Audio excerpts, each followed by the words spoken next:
A service of KIBMradio.com, the Internet's home for an all-old-time radio.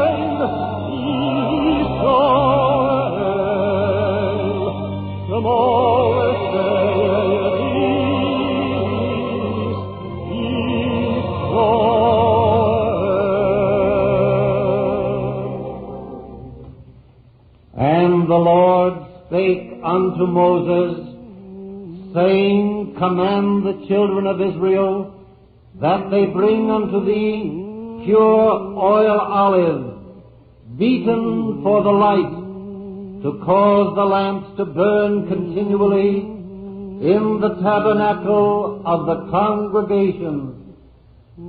And it shall be a statute forever in your generations. The Eternal Light.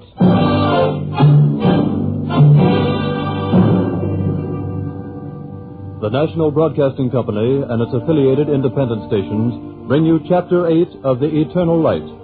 This public service program is prepared under the auspices of the Jewish Theological Seminary of America. Today's story, written by Morton Wishengrad, is entitled The Temple of Kai Feng Fu and features Paul Mann and Gregory Morton.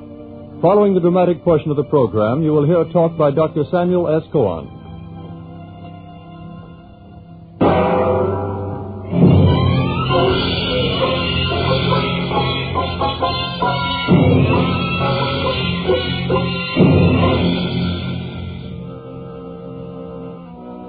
South of Shanxi Province, north of Hubei, lies the city of Kai Feng Fu in the province of Hunan. Past the city flows the turbid water of the Huanghe, the sluggish, silt-laden Yellow River. Since the days of Yu the Great, there have been terrible alternations of flood and drought and famine and bandits. But in the year 1642, the year of our story, there was also a scholar and a soldier of the sect Chao Ching Chao, one called Li Kuang Tian. And on this day there was much happiness in the house of Li, for this was his marriage day. I can't see anything. I want to see. Be still. I want to see. Ow! Don't say another word. Bridegroom. Yes? Bridegroom. Place the ring. What's the matter, Li? I seem to have misplaced it. Lee. Yes, May? The little pocket inside your sleeve. Huh? Oh, of course. Here's the ring, Rabbi. Bridegroom, place the ring upon the forefinger of the right hand of the bride. Yes, Rabbi. Now repeat after me. Behold thou May, the daughter of Hao Liang Han. Behold thou May, the daughter of Hao Liang Han. Art betrothed unto me, Li Kuang Tian. Art betrothed unto me, Li Kuang Tian, the son of Li Jun, the son of Li Jun, according to the law of Moses and Israel. According to the law of Moses and Israel.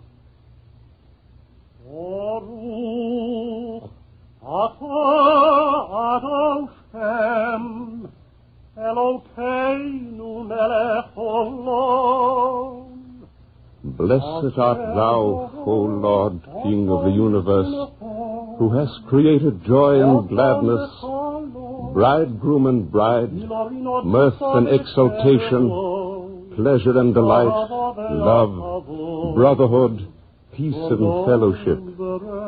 Soon may there be heard in the cities of Judah and in the streets of Jerusalem the voice of joy and gladness, the voice of the bridegroom and also the bride, the jubilant voices of bridegrooms from their canopies and of youths from their feasts of song. Blessed art thou, O Lord, who makest the bridegroom to rejoice with the bride. Bridegroom. Yes, Rabbi. This glass is a symbol of the temple of Jerusalem. Tread on it hard and break it. So was the temple destroyed. Thus, even in the moment of your happiness, must you not forget it. Well, what are you waiting for, Lee? What? Raise the veil and behold your wife. Mazel tov, Lee. Mazel tov, May. What are you crying about, Mother? Oh, I didn't say anything. All I want to know was... You lummox, can't you see I'm happy? It was such a beautiful wedding.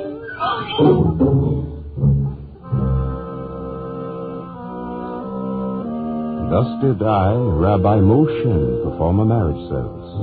A marriage service among the Israelites of China, the sect Chao Ching Chao of the city of Kaifeng Fu, in the year 1642. We spoke Chinese, our women bound their feet, men wore their hair in braids, and yet, in this ancient temple of Kaifeng Fu, we worshipped according to the law of Moses. Whence did we come? Some said by silk caravan from distant Persia. Some said in the ships of King Solomon. Some said even that we were the remnants of the 10 lost tribes. Let the scholars dispute. It matters only that in the year 1642, Li Kuang-Tien, who was a scholar and also a soldier, took unto himself May, the daughter of Hao Liang Han, and prepared a house for his bride. It's a fine new house. You're a lucky girl, May. What are you waiting for, May? Does he have to drag you in by the hair? Quiet, please, everybody, quiet. May. Yes. May, we can't go in before the new house is consecrated. Honorable husband, will you say the benediction? You see, she can't wait. May, I should like you to say it. Thank you, Lee, my husband. But that is not a usual thing. And are you a usual bride, May? Say it, please. Very well, my husband. Lord, who shall abide in thy tent? Who shall dwell in thy holy mountain? He that walketh blamelessly and worketh righteousness, and speaketh truth in his heart. He that slandereth not with his tongue, nor doeth evil to his fellow, nor bringeth reproach upon his neighbor. I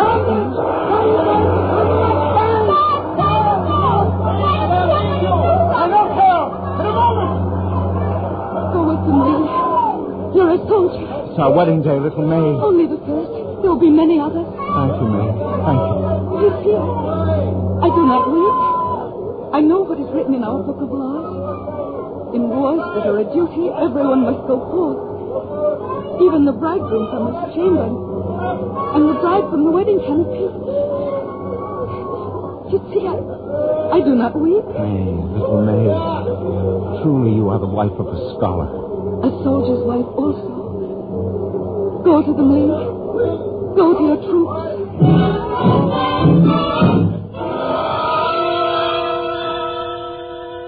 Carol, what do you see from the wall? They're withdrawing, Lee. Which way? Toward the south. Come down, Carol. I want to talk to you. Right. Men, seize at the gates of man. You give orders. Give orders to guard the water. See that all the food supplies are carefully rationed. Tung, I'll expect you to take any action against hoarders in this section. If necessary, make an example. I understand, Lee Kuang. All right, men. Dismissed. Nothing to worry about, Lee. I told you they're running away. Suppose they return, Kale. Why, we'll chase them again. On what? 2 days more of the siege and the food and water will be gone. As bad as that? Yes, as bad as that. What are you going to do? You take command, Kale. I'm going to see the general.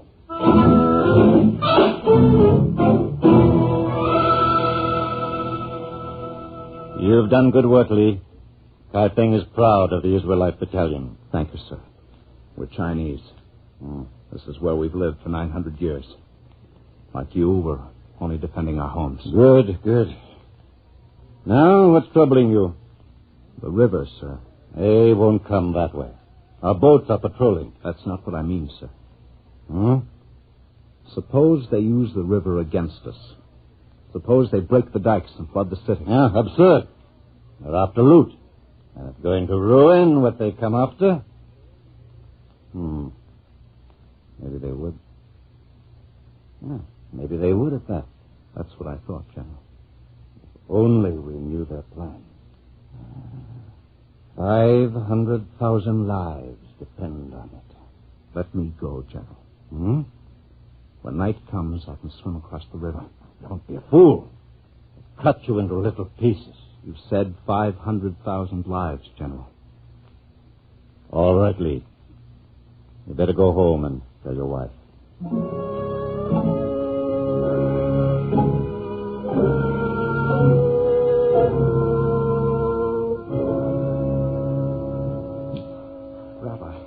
Rabbi, have you seen May? She's not at home. She's in the synagogue, Lee. The women have formed a brigade to guard the Holy Scrolls. Oh, I forgot all about the scrolls. Well, we didn't, Lee. May. Excuse me, my king. Rabbi, don't go. I'd rather you stay. As you wish, my son.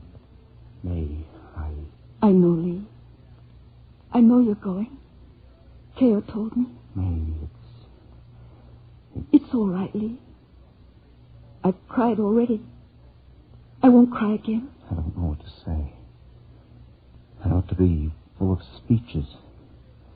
I think I'd be able to say something fine, noble.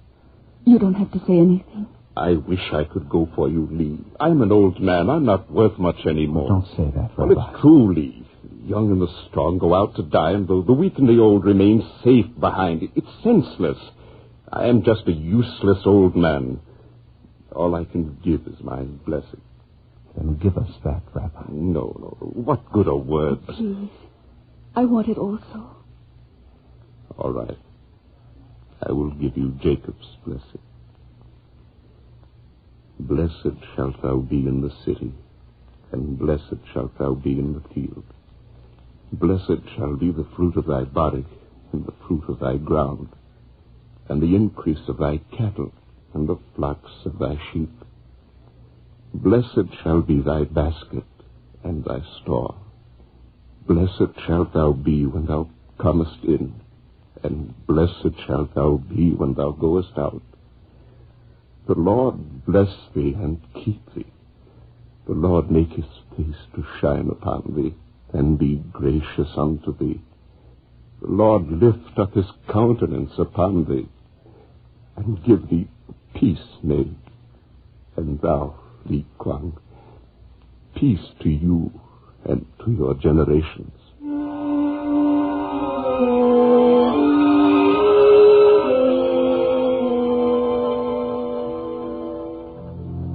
With my blessing sounding in his ears, Lee Kwang Tien stole silently from the gates of the city of Kai Feng Fu and swam the dark river in search of news of the enemy's plan. He slept like a hunted animal between the furrows of earth, while Kaifeng waited in fear behind its ancient walls. And then Li Kuang-chen was seized by the bandits, and the city of Kaifeng waited in vain. Honorable jailer, what do you want, prisoner? You brought me swine's flesh. It's because I like your face. I stole it from the captain's mess. They'd shoot me if they knew. Then eat it, please. Oh, go ahead. I've had my share. Thanks, but I can't eat swine's flesh. Too bad. Stomach? No, it's forbidden. All flesh that is not of an animal with a cloven hoof is forbidden to me. That's queer. Are you one of these, Mohammedans? No, I'm a Jew. Hey? I'm a Jew. Never heard of it. Well, thanks for the meat, anyhow. Wait a minute. What's a Jew? Well, it's pretty hard to explain. We've got plenty of time, both of us. Have you heard of Christians? Oh, sure. We killed one last week. Fine-looking man, yes, sir. Well, a Christian follows the holy teachings of a book called the Bible. So do the Jews. In fact, a Jew called Moses had a little to do with the Bible. Isn't it clear? Oh, of course it's clear. You take me for an ignoramus? Now go on and eat some of this meat. Fine stuff. I killed it myself.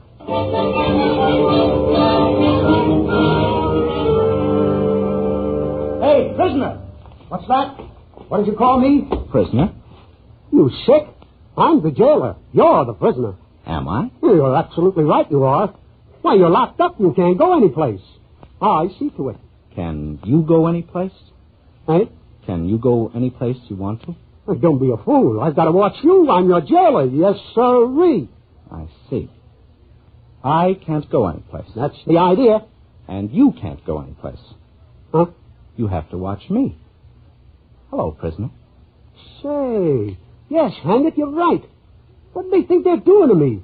Who do they think I am? You joined to be a bandit, not a prisoner. That's right. They can't do this to me. Not a fine bandit like you. That's right. I'm not going to stand for it. I'm not going to be a prisoner. Where are my keys? I'm getting out of here. Who do they think they are? They think I'm a fool? Come on out. We're both going to be free.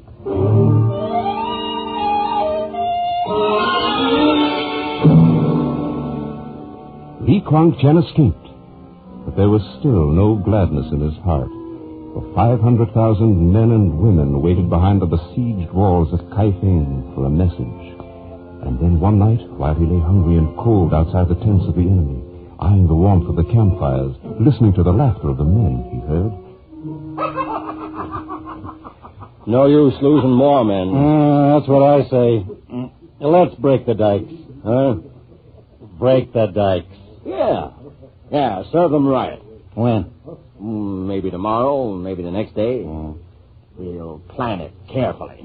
That's right. You know, it's too bad, though. All those fine women. You know what they say. Fortunes of war.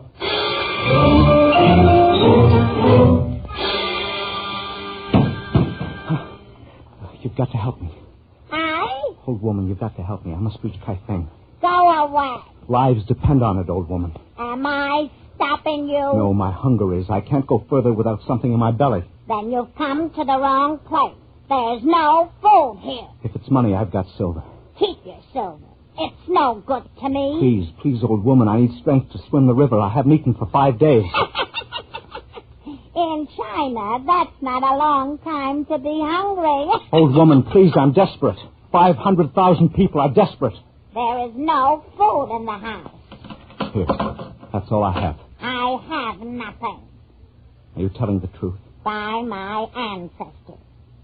There's water boiling on the fire. That's all there is. Just water boiling. Old woman. Huh? Do you have a pudding stone? What's that? A pudding stone. Are you joking? No, not at all. It's a fine recipe. You see that stone there? There, that's a pudding stone.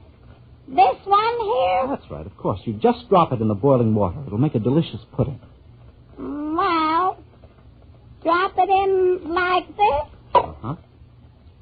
How do I know when it's done? Well, you can smell it now. Smell it? Well, it does smell like... If only we had a little sauce that would bring the flavor out. I seem to remember a bit of sauce. There it is. Oh, good. Now we'll stir it. There, you smell that? Isn't that good? It's too bad, though. We had a bit of onion in it. There's a bit of onion behind the pipe. Oh, good. This old head forgets. And some rice, perhaps? A very small cupful. 2 cups full. Under the top. Quick. Drop them in. Now, just smell it. Good, huh? It does smell good, doesn't it? Oh, this will be the most wonderful pudding stone soup you ever tasted. It's an old Hebrew recipe. But quickly, old woman, quickly. I haven't time. Smells wonderful. Now, if we only had a bit of fish.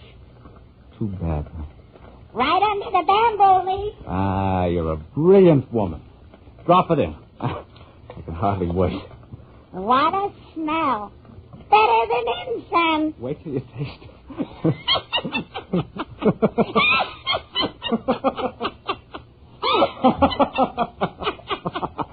Oh, woman, quick. Quick, take it out of the pot. I've got to get to Kaifeng.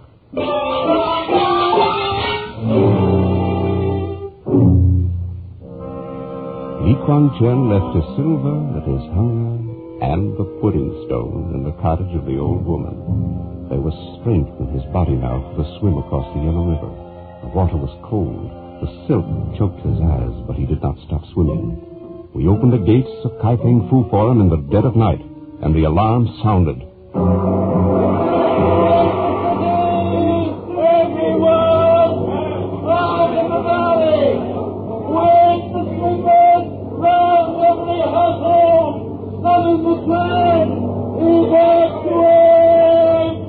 On a cold night in the year 1642, the doomed city of Kai Feng Fu was evacuated by 500,000 men, women, and children. And when the dikes were broken by the bandits, the silt-laden yellow water of the river Huanghu spilled angrily over an empty city.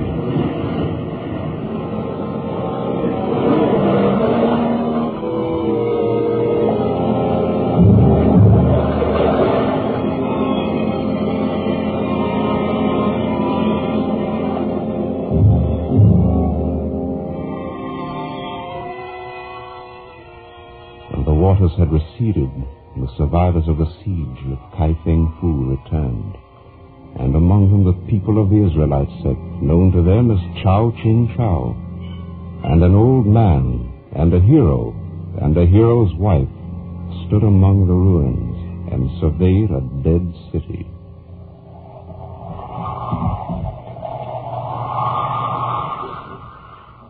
Take my shawl, Rabbi. It's cold. No, my daughter. Please, Rabbi. The temple is gone. The 13 rolls of the Pentateuch. The gold-lacquered cases which enclose them. All gone. We'll replace them, Rabbi. There are some things which cannot be replaced, Li Kuan-chen. Only life, Rabbi. And we've still got that. But the temple is... It will be rebuilt. How many times has it been destroyed, Rabbi? Flood, fire, but it rises again. It rises as the books arise, as the Word arises. And even though we die, Rabbi, the Word remains. Forever, Li Kuan? Yes, May. The Word remains forever.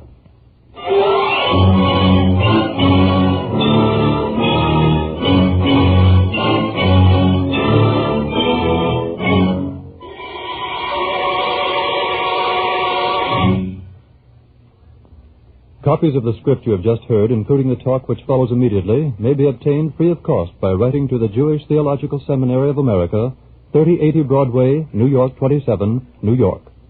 And now we take pleasure in presenting a brief talk by Dr. Samuel S. Cohen, well-known rabbi and professor of theology at the Hebrew Union College in Cincinnati, Ohio. Dr. Cohen speaks to you from Cincinnati.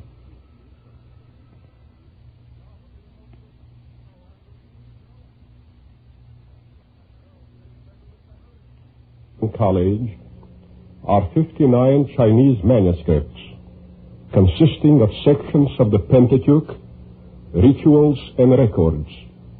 They represent most of the remains of the once flourishing but now vanished synagogue of Kai Feng Fu.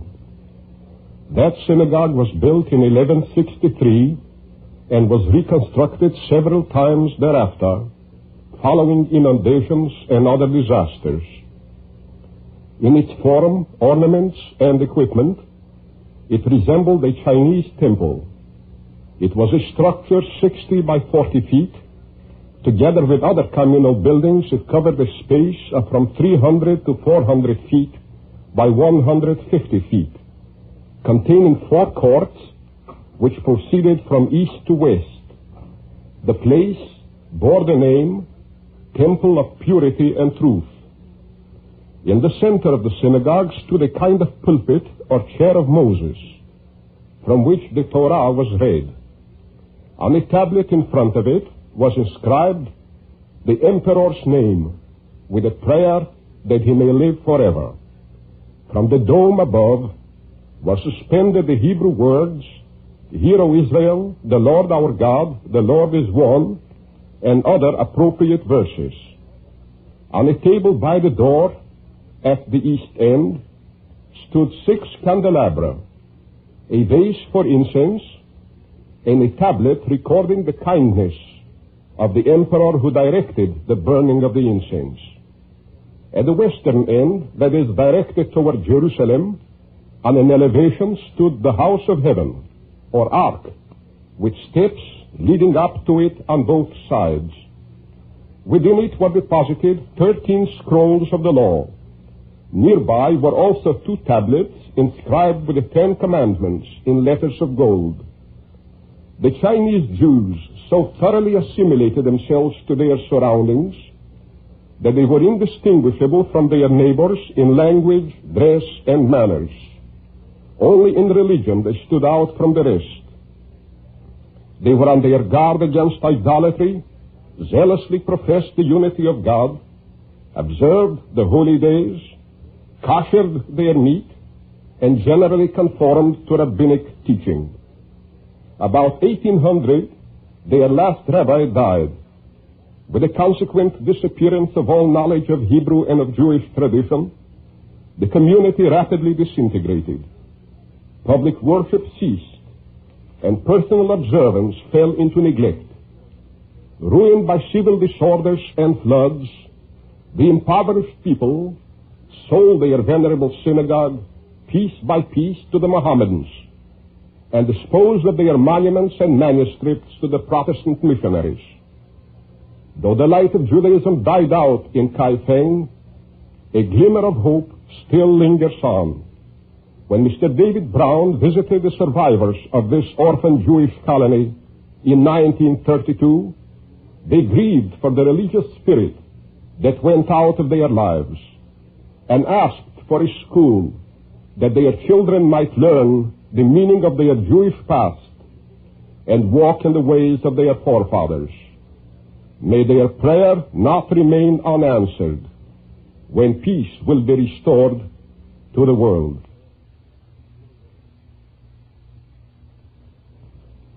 Thank you, Dr. Cohen. Cantor David Putterman and the choir now sing Adonai, Adonai, O Lord our God, a traditional prayer.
You have just heard Chapter 8 of The Eternal Light. The script was written by Morton Wishengratt and featured Gregory Morton and Paul Mann. The music was composed by Henry Brandt and conducted by Henri Nosco. The liturgical music was sung by Cantor David Putterman and the choir, and Dr. Samuel S. Cohen was heard speaking from Cincinnati. The entire production was under the direction of Anton M. Leader. Write for free copies of the script to the Jewish Theological Seminary of America, 3080 Broadway, New York, 27, New York. This program has been a public service of the National Broadcasting Company and its affiliated independent stations and was prepared under the auspices of the Jewish Theological Seminary of America. This program came to you from New York City. This is the National Broadcasting Company.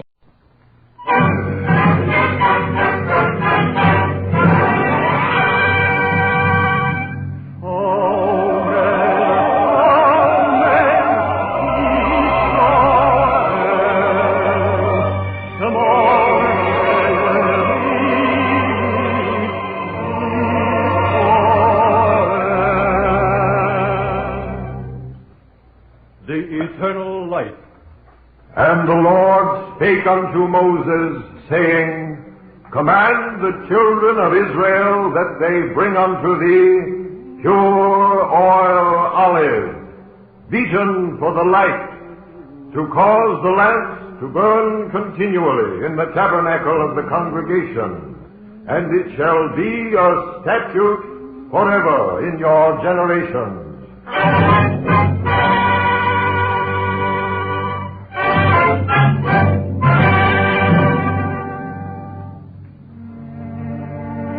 The National Broadcasting Company and its affiliated independent stations bring you Chapter 9 of The Eternal Light.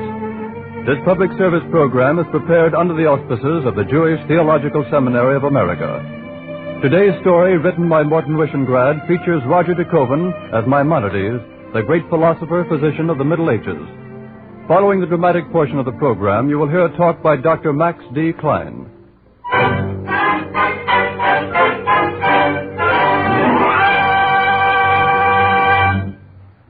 The lives of some men are a lens through which is visible the image of an entire people. This is the story of such a lens and such an image. A man called Maimonides, a man who spoke the words of the prophet Micah.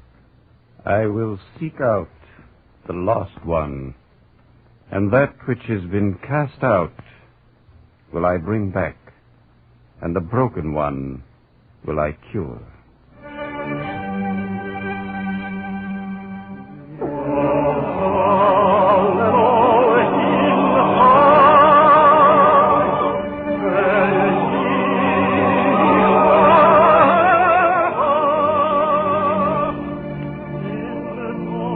The hymn Yigdal, they sing. The hymn of the 13 creeds of Moses Maimonides. A hymn to the righteous God. How many are the generations of Israel who have sung it? How many are the lips now stopped with earth? How many are the lands? And how many the melodies? Listen to the singers. Hearken to the voices, for they render praise and honor unto the Lord.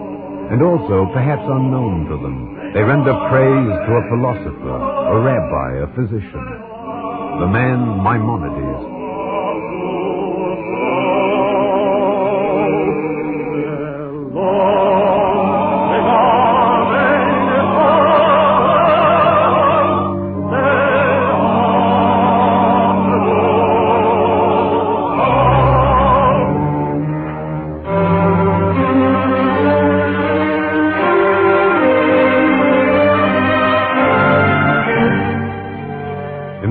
Decade of the 12th century, there came from the Andalusian city of Cordova to the Moroccan city of Fez the man Moses, the son of Rabbi Maimon, the son of the learned Rabbi Joseph. La ilaha illa Allah, wa Muhammad Rasul Allah. La ilaha. What do you want? Does Rabbi Judah Ibn Shoshan live here? I don't know anyone by that name. They told me he lived here. They told you wrong. Please go away. You needn't be afraid. No? No. My name is Moses Maimonides. I'm a Jew.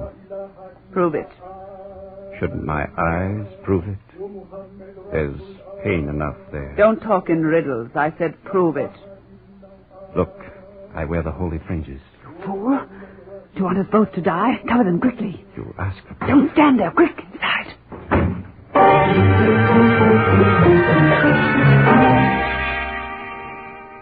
She shouldn't have let you in. How do I know you're what you say you are? Why should I deceive you? Because you might be a spy. Please believe me, Rabbi Judah. The Muslims came to Cordova and burned the churches and synagogues. They gave Jews and Christians the alternative of conversion or exile. And so you came to the city of Fez? That's right.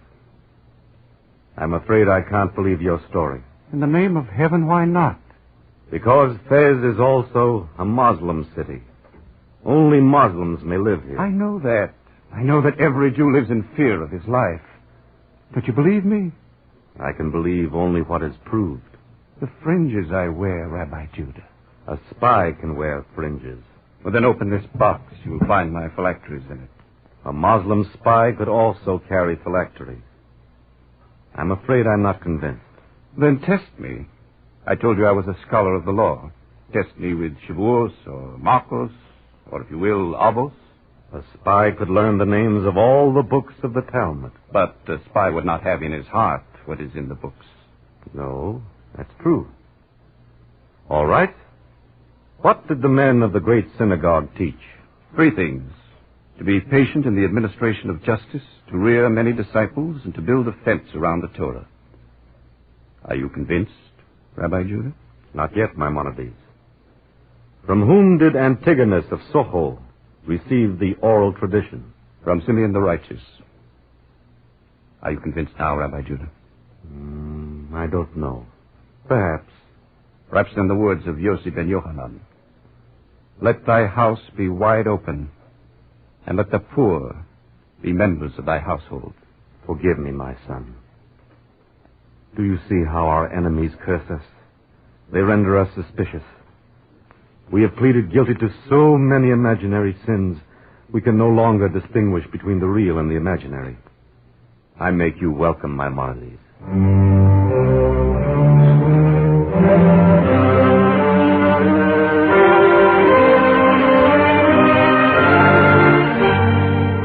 Thus it came about that Moses Maimonides sat in the house of Judah ibn Shoshan, and was his pupil and his friend. Together they disputed the meaning of obscure passages of the Mishnah, and together they met with the other Jews of the city of Fez, and prayed in secret. We will sanctify thy name in the world, even as they sanctify it in the highest heavens, as it is written by the hand of thy prophet. And they called one unto the other and said, Holy, holy, holy is the Lord of hosts. The whole earth is full of his glory. Those over against them say, Blessed, blessed be the glory of the Lord from his place. And in thy holy words it is written... The signal! Put out the lights. Wait. I'm sorry. I guess I was nervous. I whistled too soon. You can go on with the service. Simon, are you certain? Yes. It wasn't anything. I'm just nervous. Everyone's nervous. You see things that aren't there. You hear things that never were. You imagine things that never could be. Oh, what's the good? Easy, Simon. Easy? Is anybody easy? I just can't stand this anymore. You're upset. Of course I'm upset. What do you take me for, a block of wood? Don't raise your voice, Simon. Yes. Don't raise your voice, Simon. Whisper. Pray softly. Walk softly. Look under the bed at night. Run to the mosque in the morning and say, Ilah Allah. And then run home and wash the words from your mouth and weep over the 18 benedictions. Let us resume the service. No. Simon. I tell you no. Judah is the rabbi, Simon. Is he? What kind of a rabbi is he? What kind of Jews are we? What kind of human beings are we? We're nothing. We'd be better off if we were Muslims. What are you looking at me for? What did I say that was so terrible? They believe in one God. So do we. Don't they, Maimonides? Yes, Simon, they do. Why torture ourselves then? It isn't worth it. I've got to stop feeling like a trapped animal. I've got to stop being afraid of sunlight. I want to be human, do you hear? Simon, you're a Jew. What for? There's too much pain in being a Jew. I think I've had all I can stand. Where are you going? It doesn't matter where I'm going. No, it doesn't matter. Anyway, what's one Jew, more or less? Let us pray. O Lord, be gracious unto us, for we are sated to the full with contempt. In wrath remember to be merciful, for he knoweth our frame. He remembereth that we are dust. Help us, O God of our salvation, for the sake of the glory of thy name, and deliver us and pardon our sins for thy name's sake. Why are you looking at me? You don't have to look at me anymore. I'm not coming back. If you want to see me from now on, look for me in the mosque.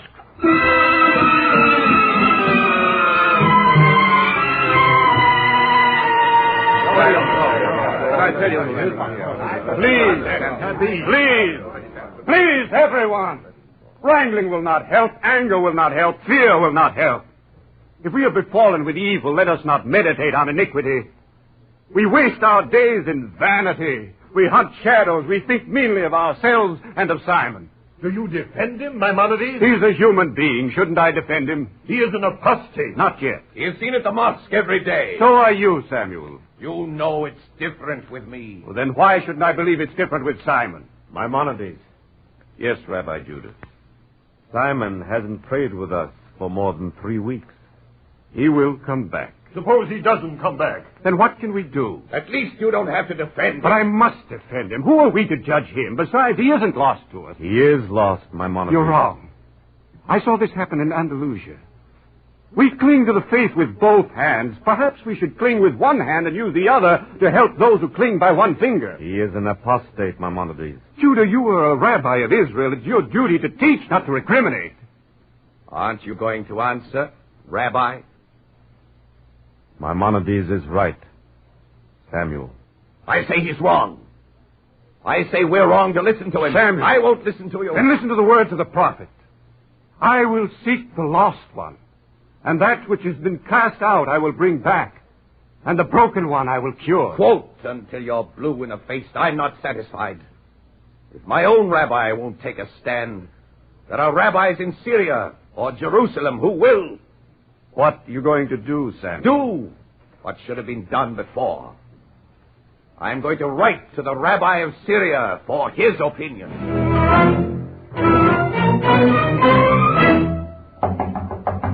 Maimonides. Moses ben Maimon, please open the door. I am Simon's wife. Please, he needs you right away. What is it, Jude? Come quickly, it's Simon. You? He's tried to take his life. Please, you know medicine. He let a viper bite him. He stood deliberately and let the snake bite him. Please come. Take me to him, Judith. There's no time to lose.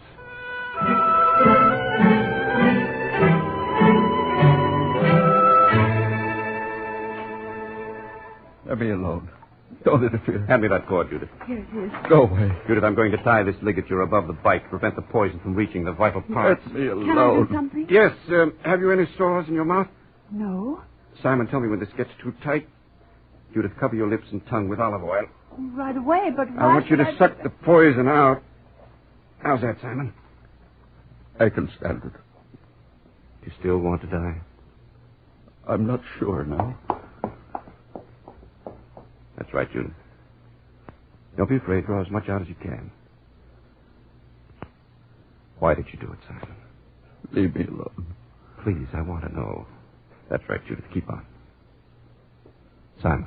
Quit. I'm being punished enough. I don't want to punish you. But tell me why. Don't you know? I thought it would be better to be a dead Jew than a live Muslim. I hoped you'd say that, Simon. But I know something a good deal better than a dead Jew. A live Jew, Simon. Don't stop, Judith. Draw it all out. Keep the wound open. I'm going back for medicine. Your husband isn't lost, Judith. He isn't lost.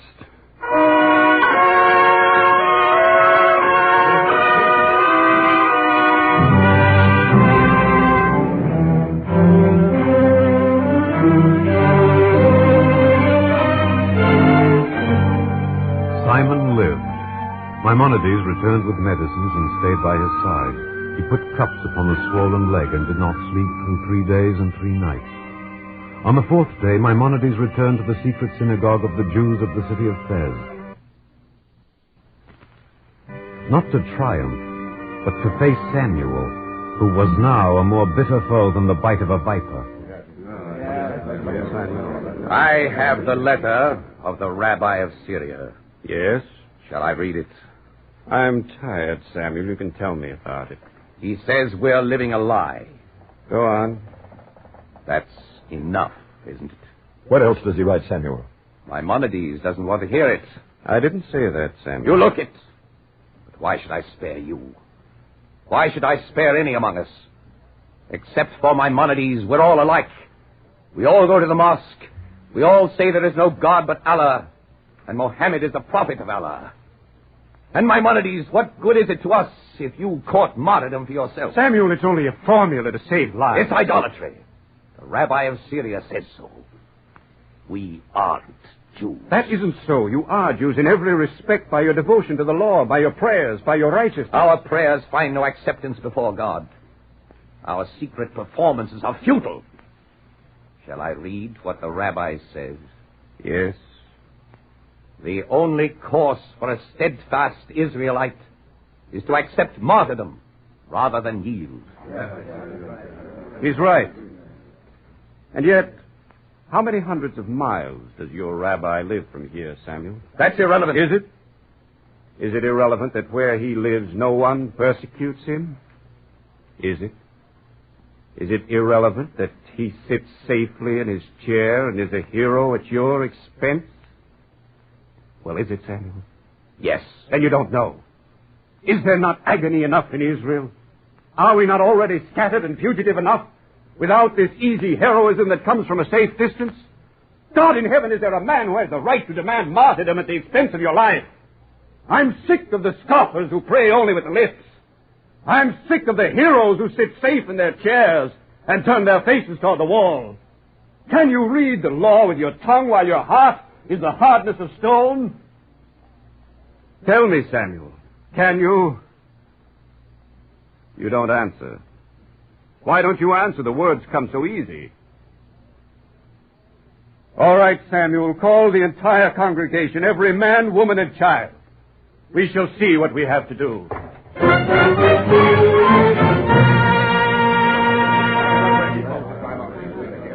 Moses Maimonides, the congregation wishes to hear you. Yes. Is Simon here? He wanted to come, but he is still weak. I made him stay. But he wanted to come. Yes, very badly. Samuel, are you answered? No, Maimonides. Then your ears are stopped and your eyes are sealed. I appeal to you all. This is the answer. Simon is your answer. Until today, if a man came to me and asked, shall I utter the formula of Islam or be slain? My answer was, utter that formula and live. My son, I am filled with misgiving. How long can we continue to yield to coercion? How long can we live in self-contempt? Pray God, not very much longer. But you yourself told us. I don't understand. Nor I. Let me explain. I am a scholar of the law. I've been bred to the Torah. But I'm also a physician. What does that mean? Let me tell you. A physician cannot be a zealot. He does not drive the weakling into the desert or the sick into the grave. He makes his diagnosis first. He soothes the patient. He makes him aware of his condition. Is that what you have done? It's what I've tried to do, Ephraim. I've persuaded Simon and others like him that they've not lost their inheritance in the God of Israel. I've given hope to those who cling by one finger. Is that wrong, Rabbi? No, my son, it is not wrong. Samuel, do you think it is wrong? I don't know what to think. Thank you, Samuel. Before you were very sure. Yes, I was before. Then I can tell you now. Let us begin to live openly as Jews. Let us abandon all duplicity. Let us go forth from this place. Let us go to another place where we can fulfill the law without compulsion, without fear. Let us forsake all we possess, our homes, our goods, our money, but let us be strong. We are scattered to the extremities of the earth, but we can still hold fast.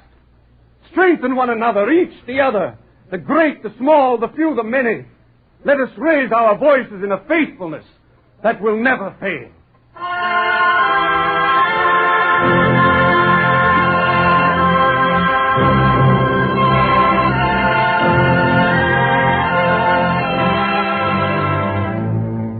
They sat in their secret congregation, this remnant of Israel in the 6th decade of the 12th century, and they wept over the words of Moses Maimonides. They walked straight now. They were full of courage and hope.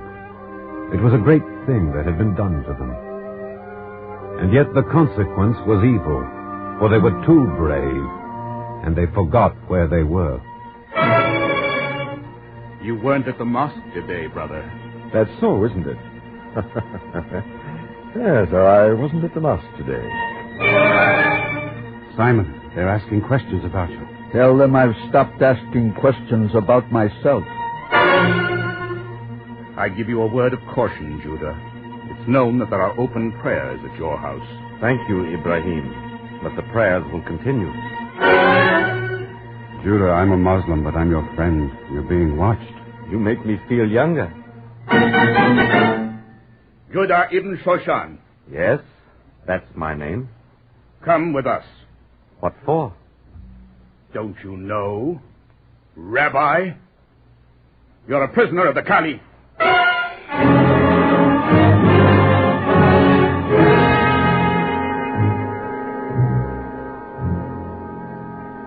La ilaha illa Allah wa Muhammad Rasul Allah. There is no God but Allah, and Muhammad is his prophet. Say it, prisoner. I used to say it once, but I said only the words. In my heart I said, Shema Yisrael, Adonai Eloheinu, Adonai Echad. Do you realize what you've admitted? I have admitted that I have always been a Jew. You have admitted that you are a relapsed Muslim. No, I have never been a Muslim. Don't be insolent, prisoner. The crime of relapsing from Islam after conversion is punishable by death. Your Excellency, I plead compulsion. I plead force majeure. Under Muslim law, the plea of compulsion is inadmissible. Prisoner. Yes, Your Excellency. Judah ibn Shoshan, I sentence you to death.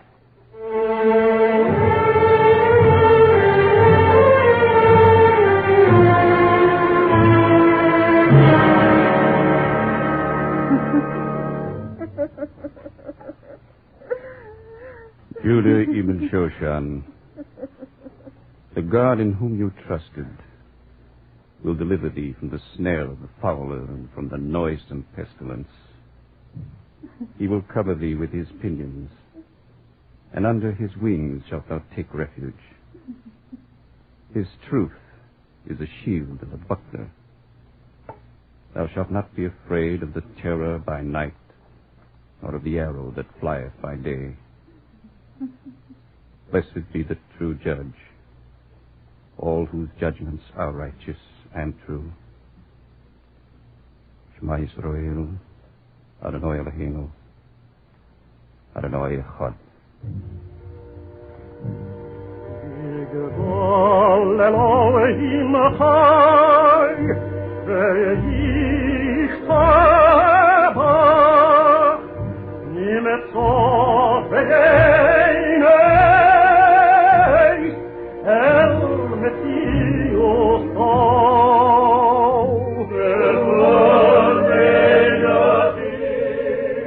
They came to seize Moses Maimonides in the dead of night.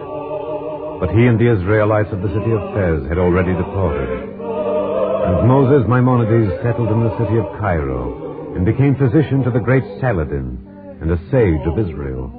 And Saladin, who was a pious Muslim, held out a friendly hand to Jew and Christian. Maimonides' wisdom became a guide for the perplexed and a strong arm for the weak. He filled his days with righteousness, and his great name was carried to the ends of the earth. His writings also were spread wide and live until this day. And the Lord gave him increase of knowledge until the 69th year of his life, when he was a perfect man, stricken in age and nigh unto death. And Moses, the servant of the Lord, died there in the land of Moab by the mouth of the Lord. Baruch Adonai, Shem Tehillah.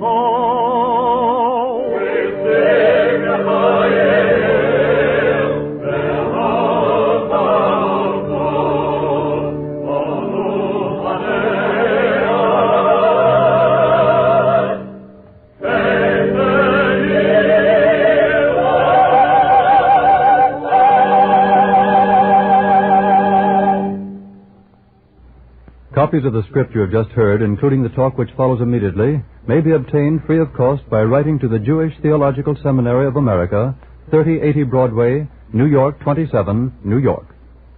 And now we take pleasure in presenting Dr. Max Klein, Rabbi of the Congregation Adath Jeshurun of Philadelphia, Pennsylvania, who speaks to you from Philadelphia.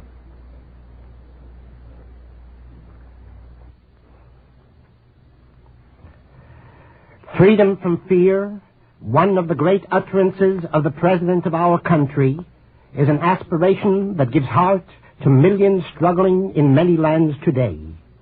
They are desperately holding on to life while life remains, clinging even to the mere shadow of the substance of life, in the hope of the birth of that new order for mankind, in which people and peoples both, without regard to race, religion, or color, will be able to live truly free lives together, because theirs will be the blessing of freedom from fear. My fellow countrymen, in view of the needs of our country and of humanity, I've been asked to say a word in behalf of the Bond Drive now going on, and whose great objective is to create that world blessed with freedom from fear. I do it gladly on this program, convinced that Maimonides himself would have approved an appeal made in behalf of the dignity of human personality and for the rescue of the human race. Maimonides wrote very movingly about charity. To quote, "One never becomes poor by practicing charity, and no harm or evil can be the outcome thereof. As the prophet said, and the work of charity shall be peace, and the effect thereof quietness and security forever." What would Maimonides have said of an appeal made not in the name of charity, without thought of material return, but in the name of humanity, country, and freedom, to be repaid with interest of two kinds? I am sure that Maimonides, who spoke so beautifully about charity, would speak to us today of an interest greater than a monetary return on our loans. Over and above all such material interest is the greater interest represented by the inheritance of a free world by our own children in coming decades. The true interest on our investment in this war bond drive will be the happiness of the next generation, which can be saved from the blight of wars suffered by our own, will be the smiles of hundreds of millions of our fellow men, who will be set free in our own days, before our own eyes, because of Lend-Lease made possible by our loans, and above all, in the happiness of our American homes and firesides, whose sons and daughters will be coming home sooner and in larger numbers, alive and unmaimed, because of the speedier victory made possible by our loans. In the name, then, of every martyr who ever suffered on this earth, in the name of enlightened self-interest, in the name of our beautiful country, its parents and its children, we plead. Listen to the appeal of America and its future. Buy those bonds now, which will enable the world, under America's leadership, to see that age of peace, quietness, and security of which the prophet spoke, and about which Maimonides wrote.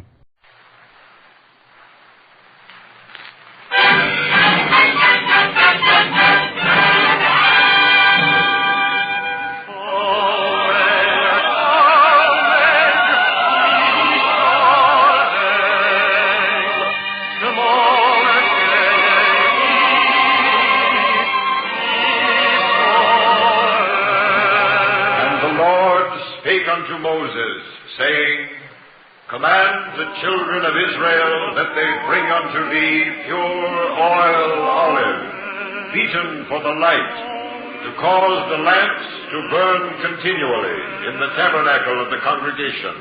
And it shall be a statute forever in your generation.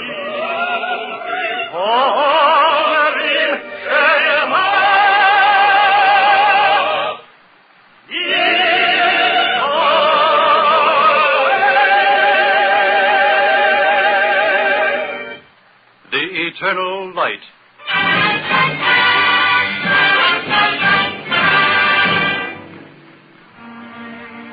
the National Broadcasting Company and its affiliated independent stations bring you Chapter 10 of The Eternal Light. This public service program is prepared under the auspices of the Jewish Theological Seminary of America.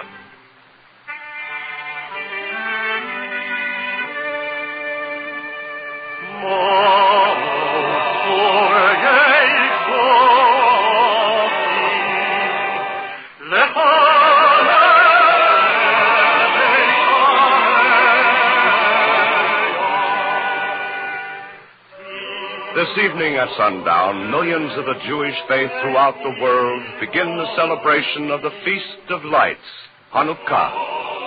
Our story today tells of the origins of this festival in the historic War of the Maccabees during the 2nd century before the Common Era.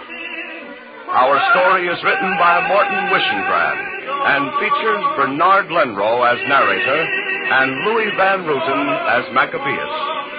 Following the dramatic portion of the program, you will hear a talk by Dr. David de Sola Poole.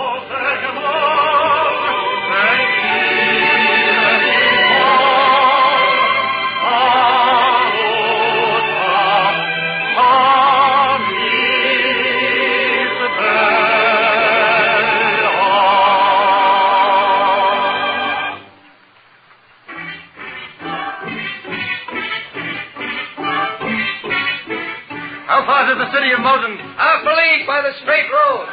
Rider, why are your garments red? I bring tidings of evil. I come from Jerusalem.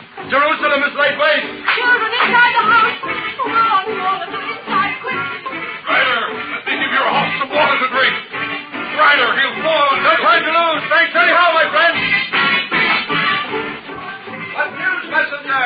What is the news from the city? News of death. Thousands have been put to the sword by the Syrians. Have they touched the temple? Can you hear me? What have they done to the temple?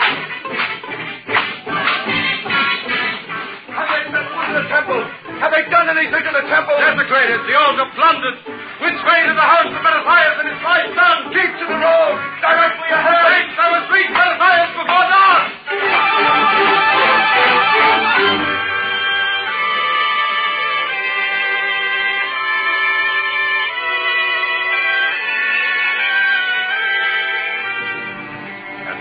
Pass in the days when Antiochus of Syria was king over a multitude of nations and ruler over Israel and Jerusalem, that a messenger raced toward the house of Mattathias the Hasmonean, who dwelt in peace at Modin with his 5 sons. And the messenger fell as though dead into the arms of Maccabeus, the 3rd of the sons of Mattathias.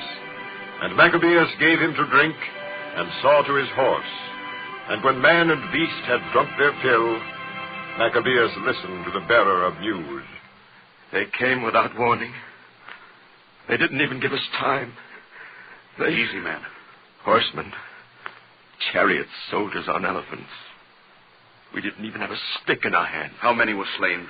I don't know. It must have been thousands. Women? Yes. And children. The stones of Jerusalem. They're wet with blood. Easy. I can't get it out of my mind. But there's worse. They went into the sanctuary. Try to rest. I'll listen. No, hear it now. They defiled it, do you hear? Plundered the sacred vessels. They made a mockery and a blasphemy of the holiness of Israel. Jerusalem is into a wilderness. The feasts are turned into mourning. Her Sabbaths into reproach. Her honor into contempt. Oh, Maccabees, the house of Jacob is clothed with shame. Rest, messenger. I'll tell my father. Yes, tell the priest Matthias. Tell your father, Maccabees.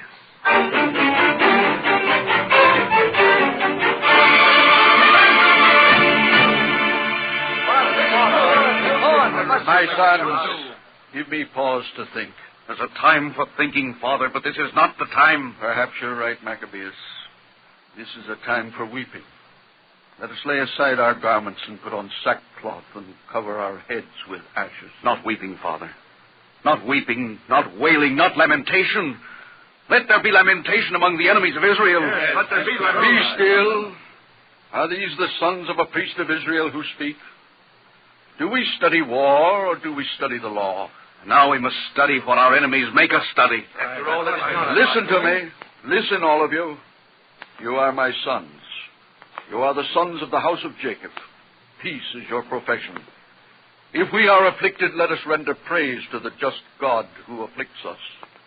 It is his will. This is our punishment for evil. No, Maccabees. No, Father. Look at my hands. Unclench them, Maccabees. I will not. If I clench them, it is because God clenches them for me. Will you answer a curse with a kiss? I will bear no hatred in my heart. Will you see blood shed and lift no finger? Thou shalt not commit murder. Shall I see murder done? Father, murder must also be punished. Wait. Have I spoken wrong? No, Maccabees. But wait. All of you wait. It cannot be so bad. The messenger exaggerates. He is overwrought. But, Father, I command you. I am your father. I command you, wait.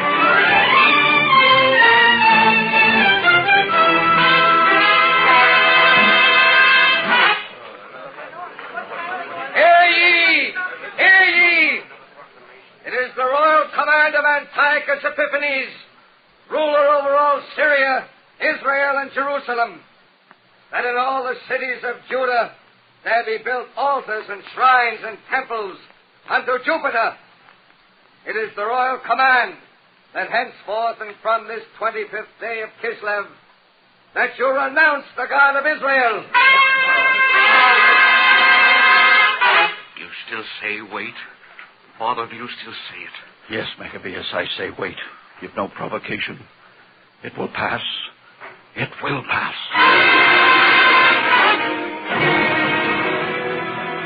And we ordain that ye shall bring unto the altar the flesh of a burnt swine. Shall we still wait, Father?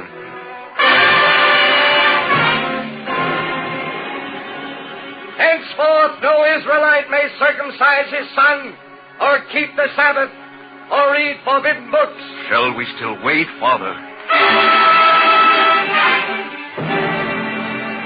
It is the royal commandment that those women who have circumcised their sons shall be put to death, and let their babes be hanged by the neck, and their houses be destroyed. How long shall we wait, Father? How long? The priest Mattathias bit his lip and rent his garments and put ashes upon his head. And he saw the blasphemies that were committed in Judah and in Jerusalem, and he spoke. Wherefore was I born to see the destruction of my people, and to see the holy sanctuary of Jerusalem given into the hand of the alien? Her vessels of glory are carried away in that captivity. Her infants are slain in her streets. O Lord my God, what nation hath not inherited her palaces and given possession of her spoils? Her adorning is all taken away. Instead of a free woman, she has become a bondwoman. Behold, our holy things and our beauty and our glory are laid waste and profaned. Wherefore should we live any longer? My sons, let us now mourn for Jerusalem.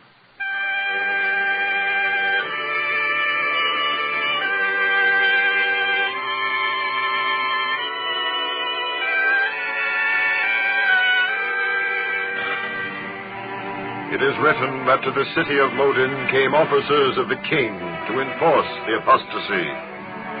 Many of Israel who were in fear came unto them. But Mattathias and his 5 sons were gathered together. And the king's officers spake to Mattathias, the venerable priest. You speak to me? Yes, I speak to you. There is an altar here. Well? You are the first of the Israelites in the city. Therefore, you will be the first to make a sacrifice here. This is a pagan altar. Don't be a fool. I've gold and silver for the first man to make a sacrifice. There's a curse on your gold. Hold your tongue. If you refuse, there are others who will not refuse. For the first time to make sacrifice to Jupiter, these bags of gold. Who comes forward? I, sir. Both bags. Ah, there's the sensible man. Both bags. Come forward, you. 2 bags of gold? I forbid it. My son, idolatry is a capital sin. Hearken to the commandments. Don't listen to the old fool. There is the altar. My son, I plead with you, do not go aside from our worship. Turn your face from these graven images. Mattathias, I do it It's to save my life. Don't be afraid of him. Go ahead. Mattathias, please, I'm sorry. You know I... Mattathias, no! No, put it down, please, don't drop the knife! No!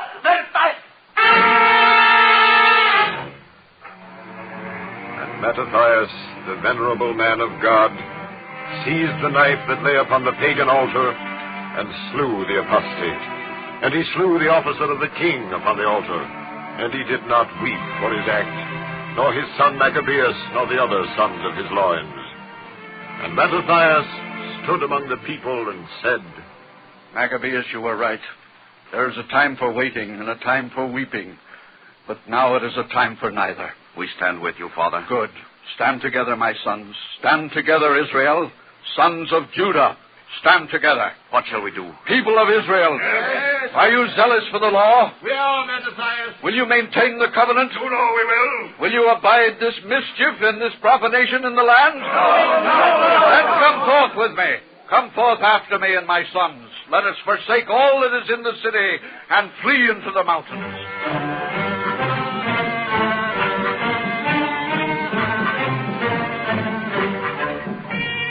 Then many who sought after justice and judgment went down into the wilderness to dwell there, they and their sons and their wives and their cattle, because evils were multiplied upon them. And the king's officers and the king's soldiers pursued them.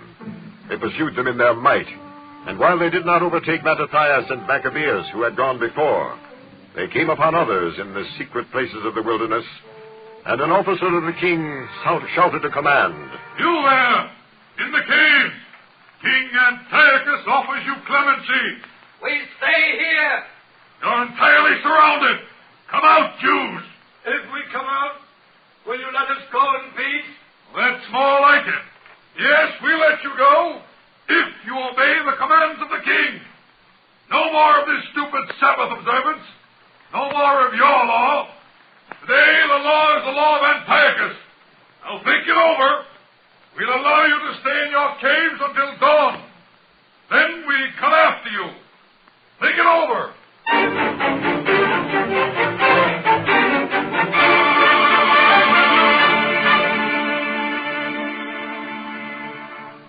What will it be, Joshua? What have the men decided? What do you think, Hannah? The women are ready, Joshua. We have no weapons, but we can throw stones. No. No stones, Hannah. We can't let them murder us. It is God's will. This is the Sabbath, Hannah. Have you forgotten? We will take up no arms on the Sabbath. Then let us seal the openings of the cave with stones. No. No, we will not profane the Sabbath day. Joshua, please. Our children. God's will, Hannah.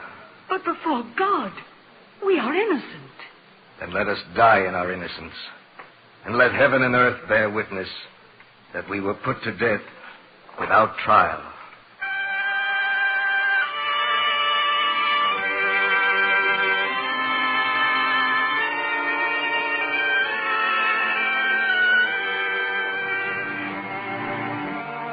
Thus, neither did they answer the Syrians, nor cast a stone at them, nor stop up the secret places of the caves. And the soldiers of the Syrians rose up against them in battle on the Sabbath, and the men of Israel died, and their wives and their children, to the number of 1,000 souls. And Mattathias and Maccabees and their men knew it, and they mourned exceedingly. There's great wrong in this, Father. No, Maccabees, it is the judgment of God. They died and did not lift a finger. Even the young lamb box at slaughter. But it was the Sabbath, my son. Does a physician refuse to attend the sick on the Sabbath? Is that a violation of the law? No, it is not. And why not? Because he saves a life that is precious to God. Is not every life precious? Shall we fight for ourselves and for our ordinances only 6 days in the week and submit to the sword on the 7th? I ask it of all of you. I say it is no violation of God's law to prevent ourselves from being destroyed. Very well. I cannot gainsay it. I am old and unto death. No, Father. Yes, it is so, and it is better. I know that the course you take is the true course. Israel, listen, hear me. I say, have pride. Have pride in yourselves. Rebuke the enemy. Submit no longer. Raise yourselves. Do not stifle your wrath. Kindle your indignation. I call to remembrance the deeds of our fathers which they did in their generations. Keep the covenant. Tremble not before the words of a sinful man.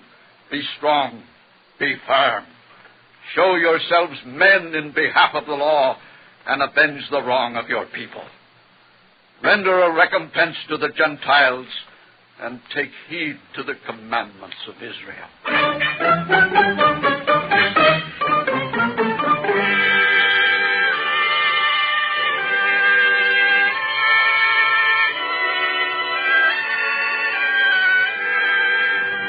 And Mattathias blessed them and was gathered to his fathers. And his son Maccabeus rose up in his stead, and the people fought with gladness behind him. And Maccabeus was like a lion in his deeds, and as a lion's whelp roaring for prey. He pursued the lawless, and the lawless shrunk for fear of him. And he angered many kings, and made Jacob glad with his acts. And he went among the cities of Judah, and destroyed the ungodly out of the land, and turned away wrath from Israel, while those who were ready to perish gathered together around him. They went forth together against a great host from Samaria, and they were victors. Great spoil fell to them, but Maccabeus would let none receive it. Take only the weapons. But there is gold here, Maccabeus. I say take only the weapons. You want it all for yourself? Put the gold down. I fought for it. Put it down, I say. Never. You'll have to take it from me. Oh! Shame, Maccabeus. To strike your own soldiers. You're not my soldiers. No? No. You're soldiers of Israel. Soldiers of the law. Have you forsaken the words of the prophet? Woe to him who increases the possessions not of his own. The stone shall cry out of the wall, and the beam out of the timber shall answer it. Put it all down. You asked me to put it down so that you can take it up. Yes, I take it up. I take up the spoils, but not for myself. Have you forgotten the widow who weeps for her husband? Have you forgotten the old and the orphaned? I'm sorry, Maccabeus. I forgot. I'll remember now. Be sure you do. Be sure you remember who we are and what we are and why we are. Now help him up and go back to your tent.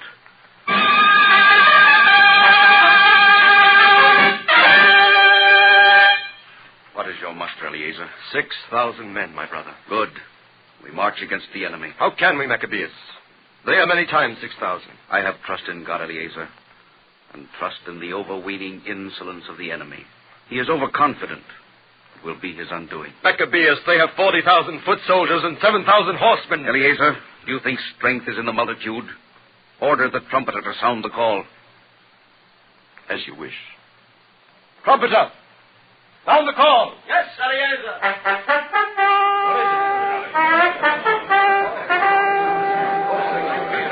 Soldiers, my order of the day is written in the Scriptures. Hear, O Israel, ye draw nigh this day unto battle with your enemies. Let not your heart faint. Fear not, nor be alarmed, neither be ye affrighted at them. For the Lord your God is he that goeth with you to fight for you against your enemies, to save you. And the officers shall speak unto the people, saying, What man is there that hath built a new house and hath not dedicated it? I, Maccabeus. Then go forth and return to your house, lest you die in battle and another man dedicate it. If you please, Maccabeus, I will not go. I shall stay with my brethren. It is against the law. God forgive me, but I will stay. I give you thanks, Israelite. What man is there that hath planted a vineyard and has not used the fruit thereof? Let him also go and return to his house, lest another man use the fruit if he die in battle. None step forward, Maccabeus. I see. What man is there that hath betrothed a wife and not taken her, or that is fearful and faint-hearted? Let them go, lest their brethren's heart melt as their fear. No, what? Then gird yourselves, men, and be valiant. It is better to die in battle than to look upon the evils of our nation. Look to yourselves, O men of Israel. We march!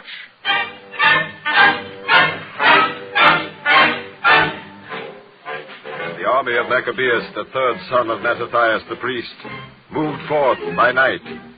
And when the enemy came in his place and found no man, he laughed and said, These men flee from us, and the enemies sought Maccabees in the mountains. But Maccabees came from behind and sounded his trumpets. And the Syrians were discomfited and fled into the plain, and all the hindmost fell by the sword, and more besides, the number of 3,000 men on the plains of Idumea. Then the armies of Lysias encamped against them, and were also vanquished. And Maccabees and the Israelites gave thanksgiving to God, and went into Jerusalem, where the sanctuary lay desolate, and the altar profaned, and the gates burned up, and the priests' chambers pulled down, and they mourned. Take the stones of the altar that is defiled, and put them away until a prophet comes to give an answer concerning them.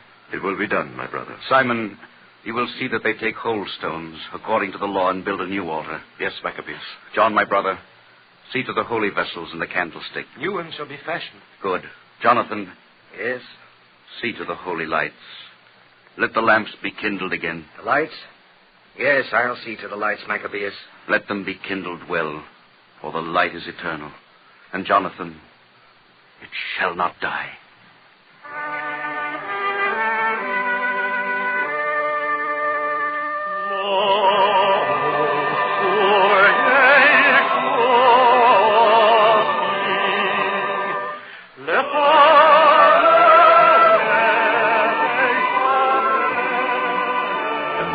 Early in the morning on the 25th day of the 9th month, which is the month Kislev, and offered sacrifices according to the law. And the new altar was dedicated afresh with songs and harps and with lutes and with cymbals. And they kept the dedication of the altar 8 days, and there was exceeding great gladness among the people. And Maccabees and his brethren and the whole congregation of Israel ordained that the days of the dedication of the altar should be kept in their seasons from year to year for the space of 8 days. And so has it ever been done, with gladness and with joy.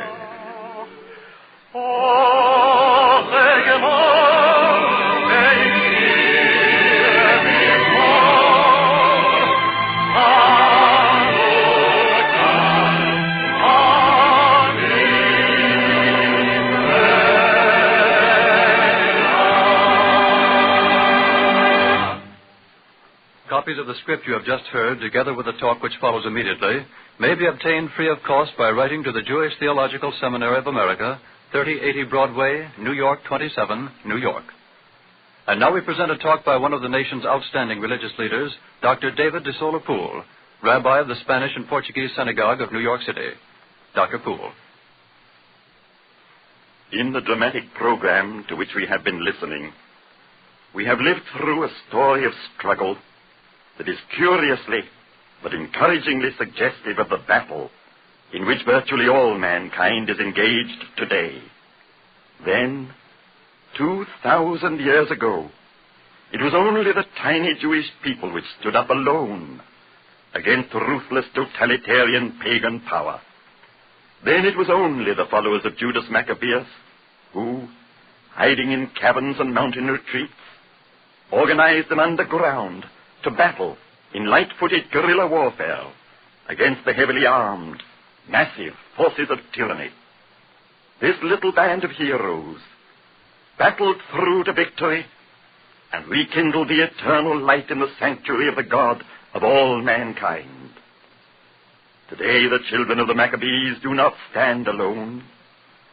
Though they have been the first and the most suffering of all the victims of the modern forces of darkness, in Norway, in Holland, in Greece, in Yugoslavia, and in land after land, modern Maccabees, hidden in caves and mountain retreats, have organized their underground to battle against ruthless totalitarian paganism.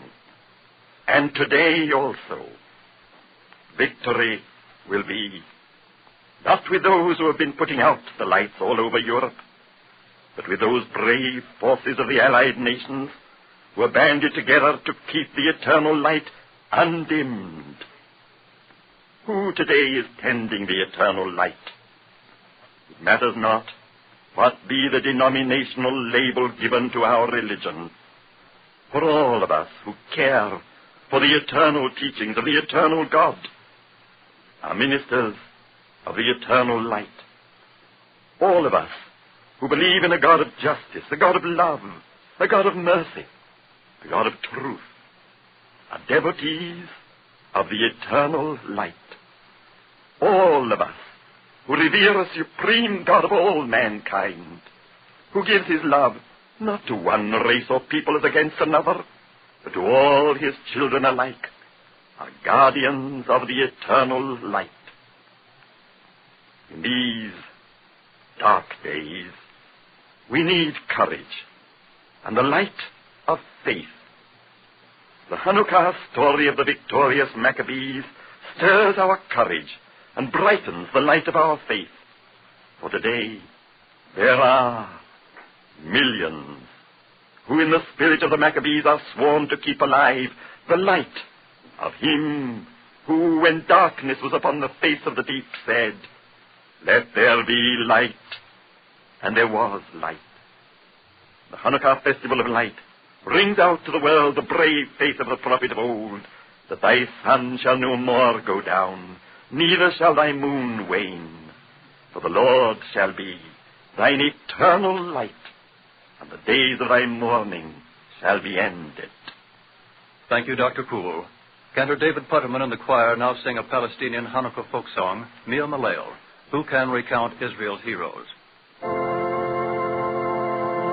Malel Burot Israel Lochane Miyimene Ele Kador Yakum Magibor Goel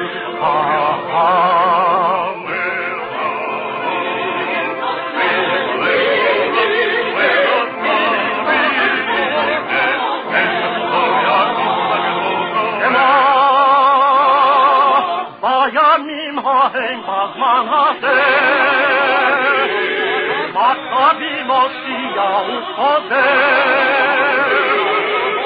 Yabneh Koman Israel Yitacheh Yakum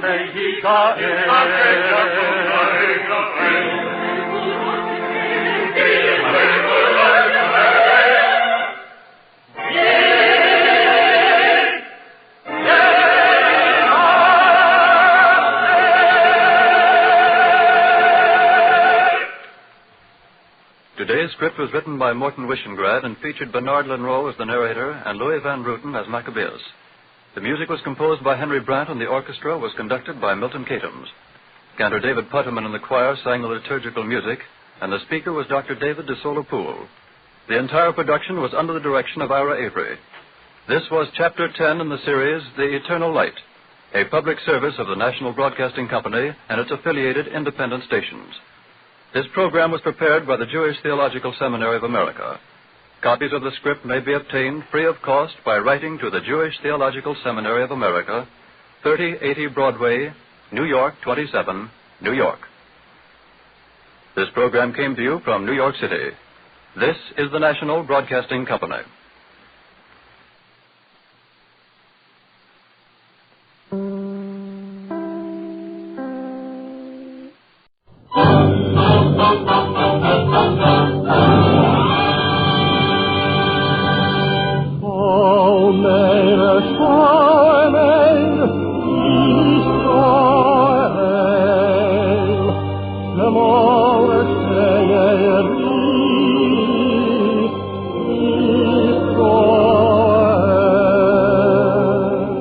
And the Lord spake unto Moses, saying, Command the children of Israel that they bring unto thee pure oil olive, beaten for the light, to cause the lamps to burn continually in the tabernacle of the congregation.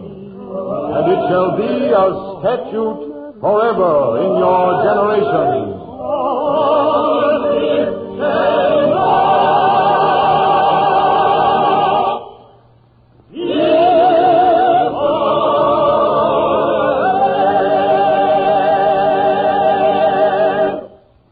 The Eternal Light.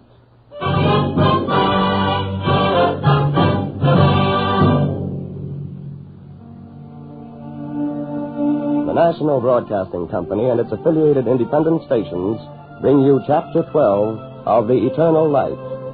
This public service program is prepared under the auspices of the Jewish Theological Seminary of America. Today's story, written by Morton Wissengrad, is entitled The Vineyard of Yabneh and features Rod Hendrickson as Yochanan ben Zakkai. Following the dramatic portion of the program, you will hear a talk by the Honorable Louis E. Loventhal.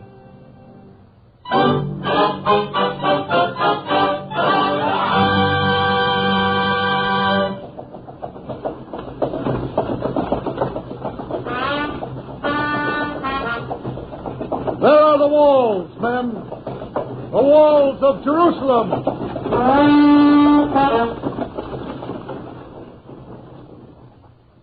They come. The legions of Rome are come unto Zion.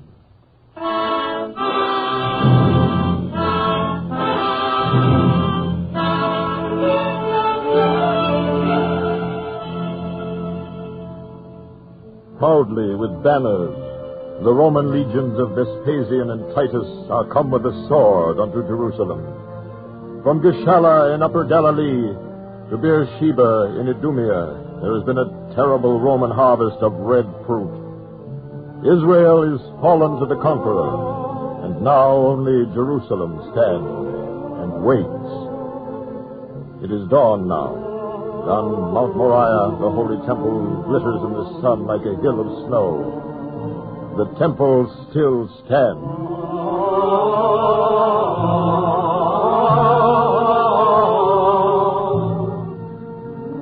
It is the year 69 of the Common Era. Beyond the walls of Jerusalem, the Romans are mounting their catapults. The scaling ladders are made ready. The battering rams have been brought up. The giant slingshots are poised. For the last time, men of Jerusalem, do you yield? For the last time, I say, do you yield? Make ready, soldiers. Hold on, Lucan. At ease, men. Don't we fight today, Captain? Orders are to wait, Lucan. I don't understand it, sir. The General's orders. What's wrong, sir? Nothing. Nothing's wrong, Lucan. Why fight them?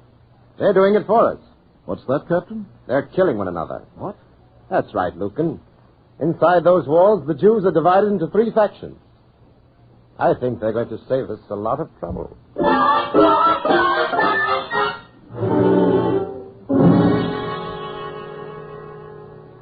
Yochanan ben Zakkai, where do you stand? This book, Eliezer. This is where I stand. Answer my question, Rabbi Yochanan. I thought I answered. Don't spout the Torah to me. You've got to take a stand. You're for the zealot cause, put a sword in your hand. You're with the pro-Roman patrician faction. Well... Then you'll put a sword in your hand. Is that what you mean, Eliezer? Exactly, Yochanan. We've killed 5,000 already. We'll kill 10 times 5,000 if necessary. I believe you would. Where do you stand, Yochanan? I've already told you. With the Scripture. That isn't good enough. Pacifists don't deserve to live. Only people who are ready to kill deserve to live. You find that in the Torah, Eliezer? Never mind where I found it. The Romans are outside the walls. We're fighting. What are you going to do? If you have no objection, I'll stay right here and study the law. You seem to misunderstand, Yochanan. I do have an objection. If you're not with us, you're against us. No different from the Romans. Make no mistake about it, Yochanan. We're going to save Jerusalem. I'm afraid you can't, Eliezer. No? No, you can't save Jerusalem. Because Jerusalem is doomed.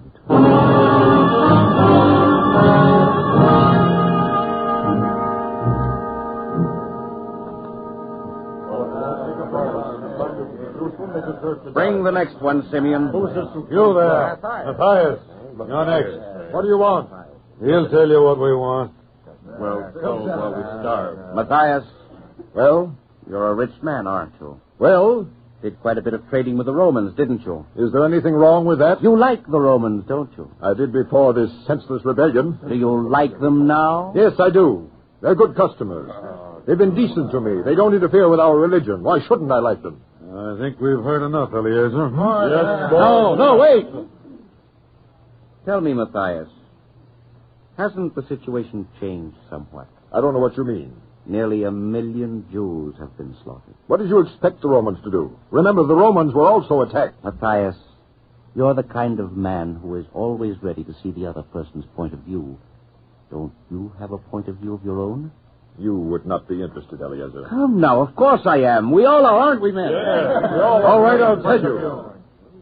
You think I side with the pro-Roman patricians. You won't believe me, but I don't. I take a moderate point of view. I believe that the Romans are entitled to fair taxes. They build roads for us, they police our cities, build new harbors.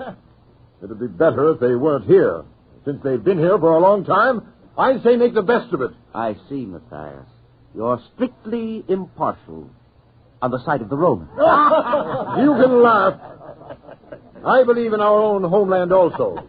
But I don't want to rebuild it with blood. I don't think that's the way. Just as you said, Matthias, you're a moderate. Yes, Eliezer. Just as I said. Simeon. It's right here, Eliezer. Attend to this moderate man, Simeon, like a good fellow. I'll do that. All right, Matthias. He'll be gentle. That's what I'm called. Gentle Simeon. Too bad, Matthias. The trouble with this world is that moderate people are too expensive a luxury. I hope it turns out better for you in the next world. Take him along, Simeon.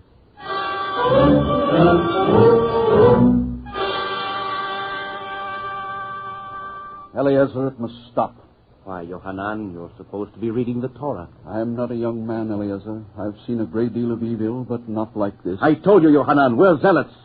It's a good name. You're fanatics. Why not? Fanatics are the only ones who get things done. My son, aren't you a Jew? Human life is sacred. We're not talking theology.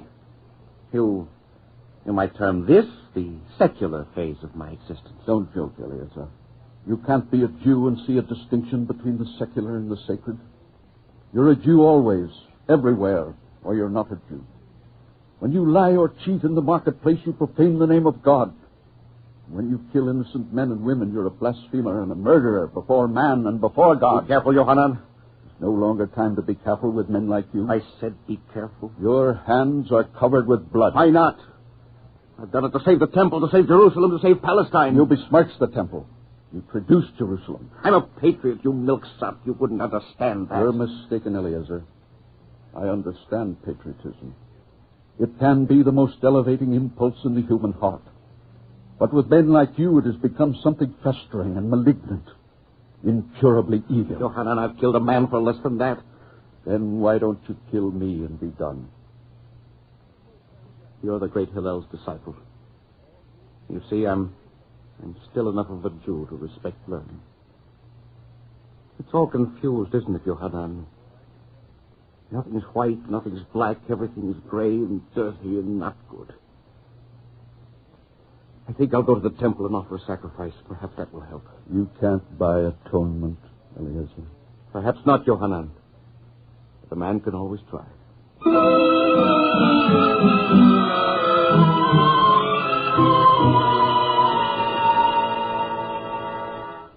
Eliezer admires you, Rabbi Yohanan. Is that what he sent you to say? No, but it's true. I'm his wife and I know him. Thank you, Mariamne. But someone in Jerusalem must not swear from the law. Tell your husband he can't win me over this way. Rabbi Yohanan, don't you believe in Jerusalem? I believe in the law. The Holy Temple is the law. Won't you lift a hand to fight for the temple? Mariamne, the temple is doomed. Then die defending it. Why are women more bloodthirsty than men? You evade my question, Rabbi. Wouldn't you die defending Jerusalem and the temple? That would be irrational, Mariamne, wouldn't it? Dead men offer no praise to the Lord. I cannot respect rational men while the Romans are standing outside the walls. There are times when people have to stop thinking and start obeying their emotions. Those times, Mariamne, the world goes straight to Gehenna. Yes. Eliezer was right. You wouldn't lift a finger to save Jerusalem. That's stupid. A stupid lie. What should I save? What should I build? Is Jerusalem a holy city because Jews live in it? No. It's holy because the law of righteousness is observed in it. Every righteous city is a holy city. Every righteous land is a holy land because righteous people are holy. Then save your own people from the Romans. The Romans are also holy. I must save them both. Jerusalem first. No. Jerusalem is no longer righteous. Jerusalem is doomed. And it is doomed not by the Romans, but by the Jews.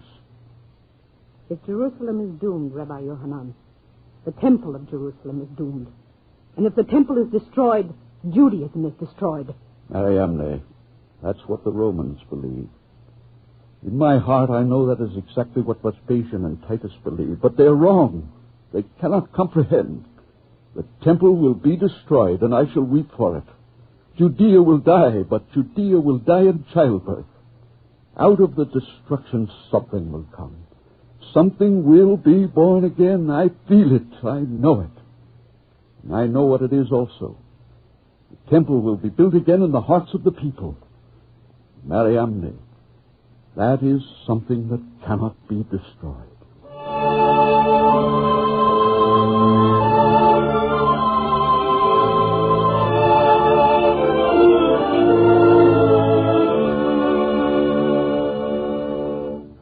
Yes, all right, Eliezer sent me.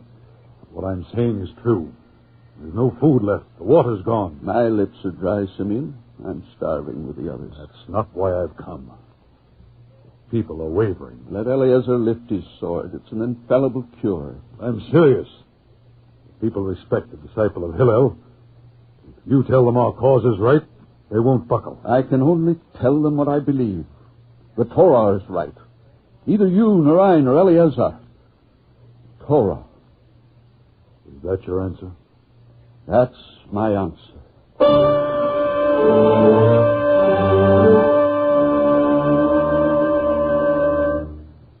I've killed so many waverers, Yohanan, my arm is weary. You come to tell me that? Yes, I've come to tell you that. Get out. I need your help. Get out. They're going to wait you here. With your help or without it. Eliezer, I said get out.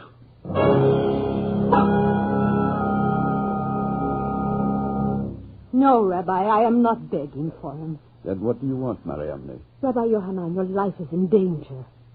Is there a Jew alive whose life is not in danger? Mariamne, what do you want? Save your life, Rabbi. He did send you, didn't he? I swear he didn't. No, he sent you. Yes. Yes, Eliezer sent me. Mariamne, your husband is doomed, just as Jerusalem is doomed. There's a callous on his soul that nothing can remove now. But say to Eliezer... Yes? Say that Yohanan ben Zakkai sends him thanks.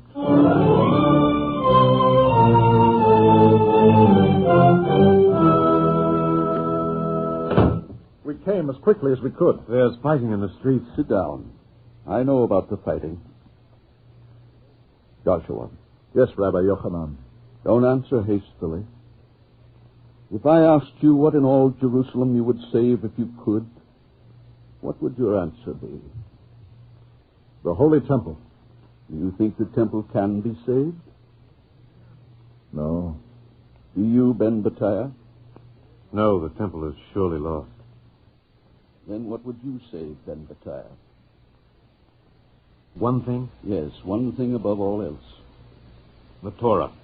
Because that is the one thing above all else. I prayed all night that would be your answer. It can be saved. To save it, a scholar of law must escape the city. You, Rabbi Yohanan? Yes, Ben Battaiah. I. The Romans respect the law of Israel. For the present, at least, they do not interfere with its study or its practice. But how can you leave? You'd be killed before you reach the first gate. Think, Joshua. There's nothing to think. The only ones who leave are the dead. Yes. Joshua, that is how I must leave. As a dead man. No, Rabbi Yohanan, you must live. Ben Battaiah, I can be dead yet alive. You mean... Yes. It's dangerous, but it's worth it. I shall pretend illness. Only you and Joshua will attend me. Then you will tell them I'm dead. And you will take me for burial outside the gates of the city. It's dangerous. The slightest sign and they'll... Then I shall be certainly dead. Will you help me? Yes, Rabbi Yohanan. And I. Good. I've debated this step with myself. I've asked myself if it is cowardice to flee a doomed city. I've been tortured by the thought that I'm deserting my people. My heart says stay. My mind says go. And for the good of Israel, I know I must follow my mind. Joshua, Ben Battaiah, be with me. I need your help. I must practice how to die. and how to live in death.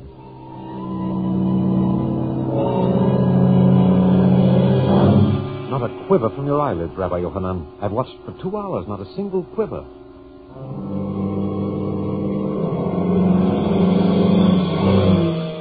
It's incredible, Ben Battaya. Even the feather on his lip doesn't move.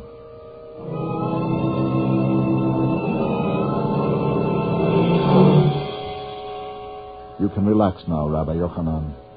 I didn't believe it possible, but your chest was absolutely motionless.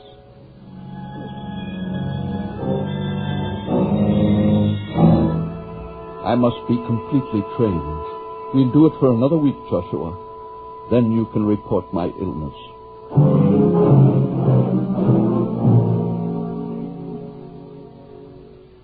I've brought some pound cabbage for Rabbi Yochanan. But you'll starve, Marianne. I am just another woman. He is a great man. He must not die. I'm afraid... Is it so bad? Yes, it's the cholera. Oh, let me see him, please. No. You'd take the contagion. I don't care. I thought I hated him once, but I don't care now. Let me help him. I'm a woman. I know about such things. No, Marianne. We're grateful, but no one can see him. It's too dangerous.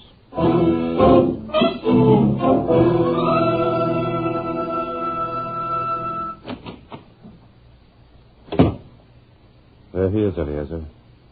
It's all over.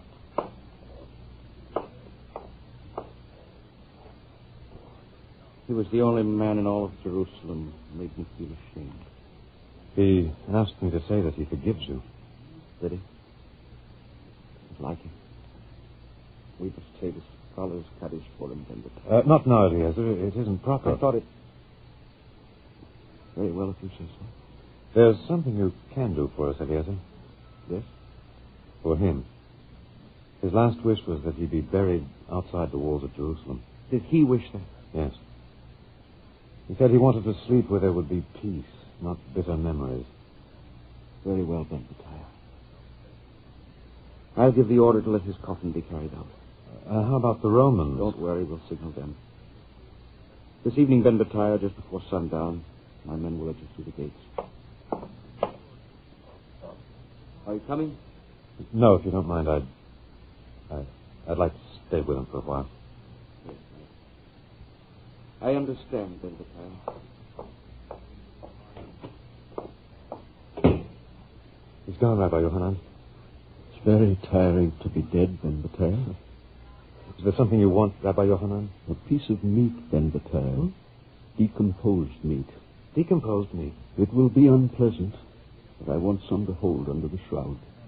The sun is hot in Jerusalem. There must be the odor of death. Yes, Rabbi Yochanan, you're right. They must not become suspicious. I'll get the meat.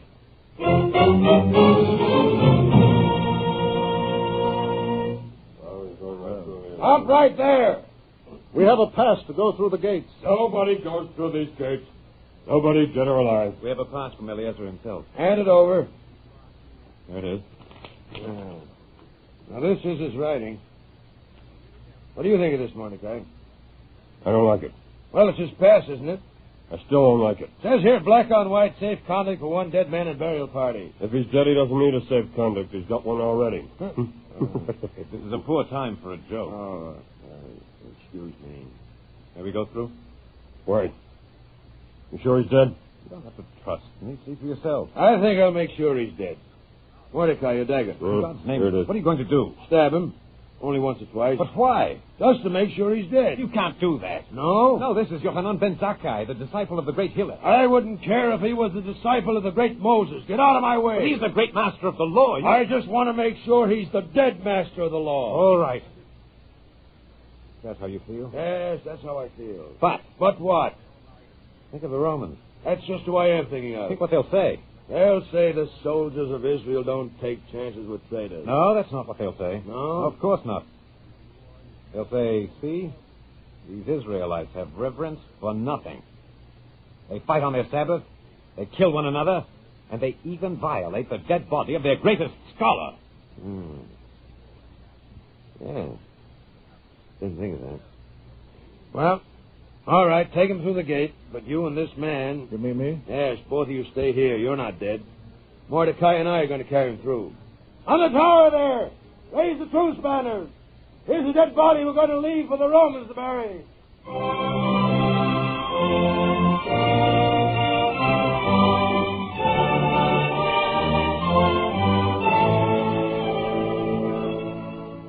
And in this manner the sage and scholar Yochanan ben Zakkai was carried in his coffin through the gates of Jerusalem and discovered himself unto Vespasian, the imperious general of the Roman legions. And Yochanan ben Zakkai asked of him a small place for the study and the teaching of the law. And Vespasian smiled. Why not? Israel is dead. You want to mumble a few words over the cadaver. Why not? Your Excellency is very tolerant. For the moment, yes. It's a modest request, and it costs us nothing. And to the world, Rome will receive a reputation for mercy and lenience. That's how empires are built and preserved. And I will build and preserve another empire, Your Excellency. Personally, my dear fellow, I think you're a fool. But a harmless fool. You have my permission. Do what you want. Then I shall go to Yabneh, Your Excellency. In the Vineyard of Yabneh, the scholars who remain will come to me, and we shall study the law and the oral tradition that is my legacy from Hillel. We shall pass it on. Poor, harmless fools, we shall pass it on. And though Jerusalem falls, and though the temple falls, the word will remain, and live on, and grow.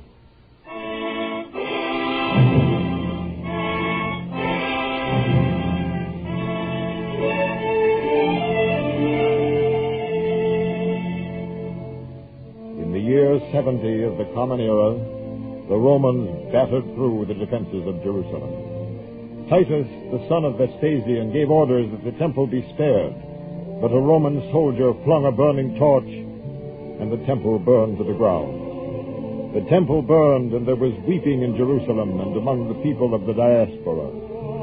Yet in the Vineyard of Yabneh, Rabbi Yochanan ben Zakkai preserved the law.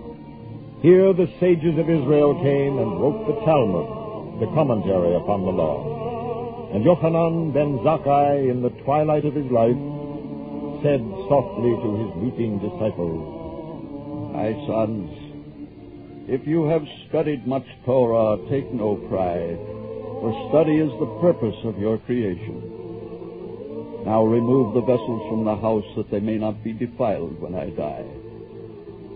Hear, O Israel, the Lord our God, the Lord is one.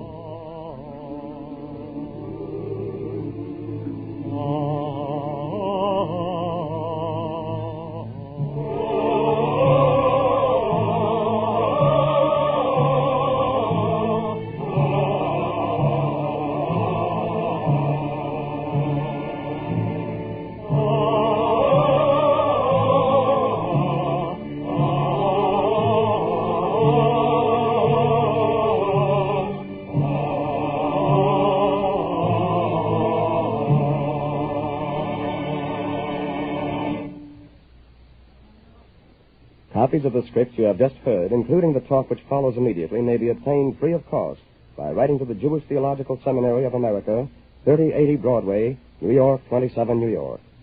And now we take pleasure in presenting a brief talk by one of the nation's prominent Jewish laymen, the Honorable Louis E. Leventhal, who speaks to us from Philadelphia.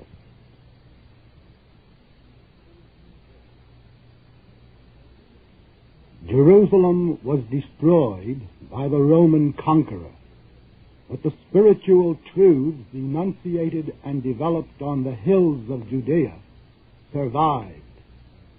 The light of Jerusalem burned on at the Rabbinical Academy of Yabneh. That light has ever since been faithfully and lovingly tended in Jewish schools, seminaries, and synagogues throughout the world. When we Jews stand in our houses of worship, we bow toward Jerusalem, the city of the kings and judges of Judea, the city of the prophets and sages of Israel. In our prayers, we voiced our age-old yearnings for the return of the divine presence to Zion and for the reestablishment of a full, creative Jewish life in the land of Israel. Solemnly do we pray that thy dwelling again in the midst of Jerusalem, thy city, as thou hast spoken. Build up Zion speedily in our days for all time. Just as Jews regard Jerusalem as the spiritual center of Judaism, so the great religions stemming from Jerusalem also look to the Mount of Zion as their spiritual fountainhead. No one values the sanctity of Jerusalem for all mankind more highly than do those Jews who are devoted to the cause of rebuilding the Jewish national home in Israel's ancestral land.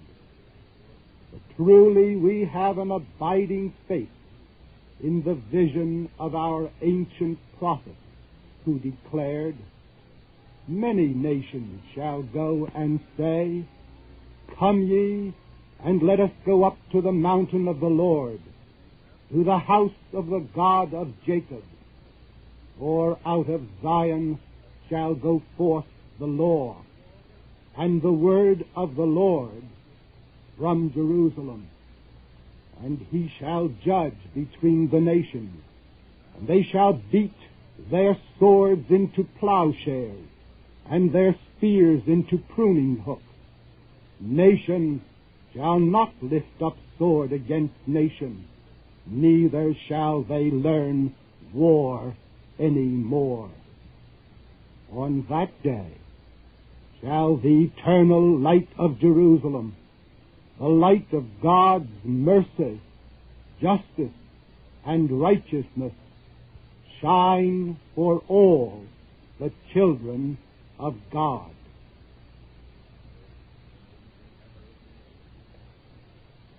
Thank you, Judge Leventhal.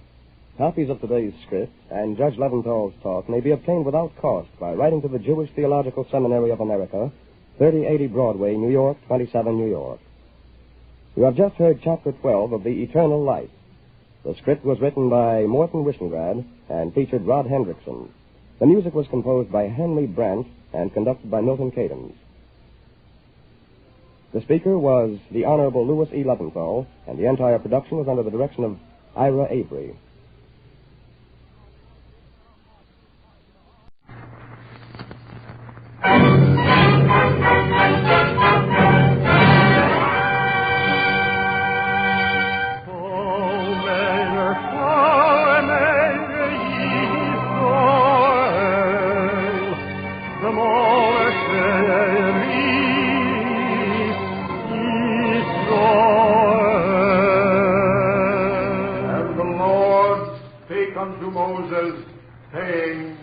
Command the children of Israel that they bring unto thee pure oil olive, beaten for the light, to cause the lamps to burn continually in the tabernacle of the congregation. And it shall be a statute forever in your generation.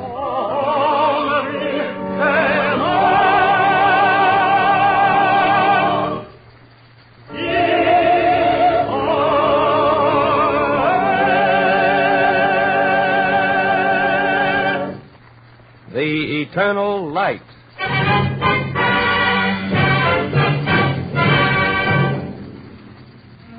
The National Broadcasting Company and its affiliated independent stations bring you Chapter 13 of The Eternal Light. This public service program is prepared under the auspices of the Jewish Theological Seminary of America. Our story today, adapted by Morton Wishengrad from the Book of Esther, features Joan Alexander as Esther and Alexander Scorby as narrator. Following the dramatic portion of the program, you will hear a talk by Dr. Israel Goldstein.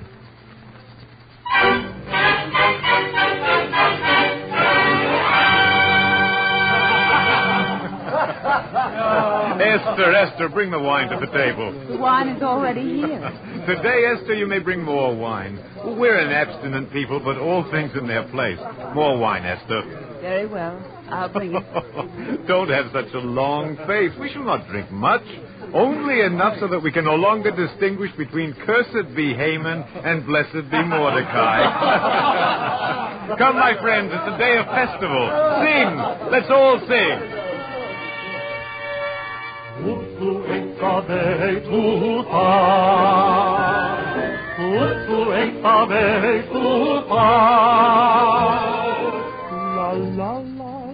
There's such gladness in the sound of music. Behold how good and how pleasant it is for brethren to dwell together in unity. The voices are like the precious ointment upon the head. Oh, Esther, my people, who can destroy him who has never forgotten to sing? The sorrow of the present is brief in moments, and honey tastes sweeter in the mouth after the bitterness of Mara. And if there has been much bitterness, surely there will be sweetness also, and kindness and love. Therefore, let me borrow from the past and make this a season of festival. I shall tell you a story of another Esther, a story of Esther the Queen. And pray, may you find it good.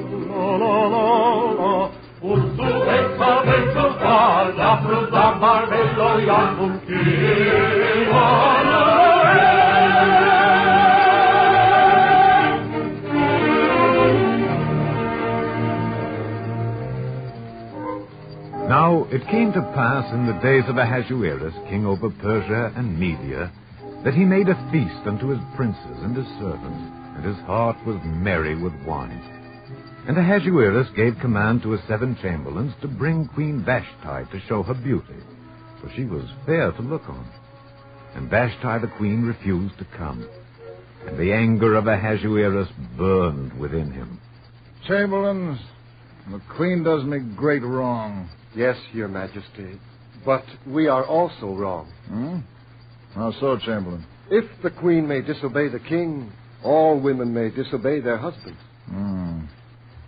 And what is your advice, Chamberlain? If it please Your Majesty, let a royal commandment be promulgated. Yes? That it be written among the laws of the Persians and the Medes that Vashti is put down as queen, and that her royal estate be given unto one who is better than she. Chamberlain, that's a good plan. But I need a new queen. Yes, of course. What do you suggest? A competition, Your Majesty. Competition? Let all the young maidens be gathered and brought to Shushan, and the maiden who pleases you most will be my queen. A very good plan, Chamberlain. See to it at once.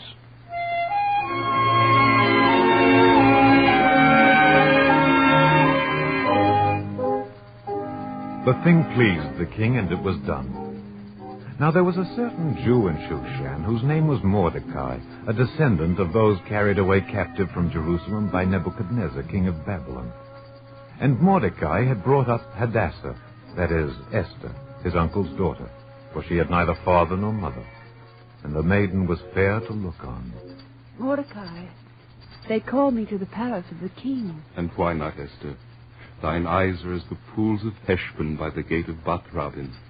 I do not wish to go among the heathen. She who is called must go, Esther. No, Mordecai. Do not fear. The king shall look upon my Esther and say, there are 70 queens and 80 concubines, and maidens without number. But this one is the only one of her mother. Yea, she is as fair as the moon, clear as the sun. Very well. I shall go, Mordecai. May God be with you. But I charge you one thing. Do not revere your people, Esther. Do not tell them you are a Jew.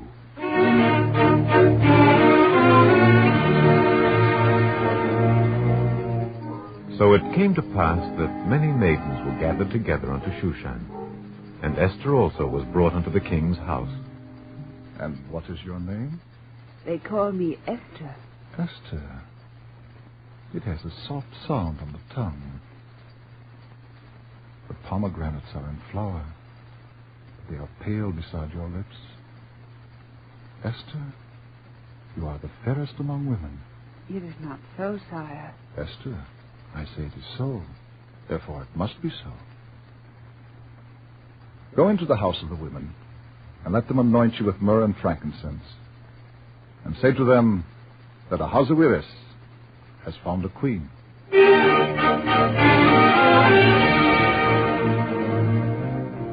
Now Esther had not showed her kindred nor her people according to the commandment of Mordecai, and she found grace and favor in the sight of the king.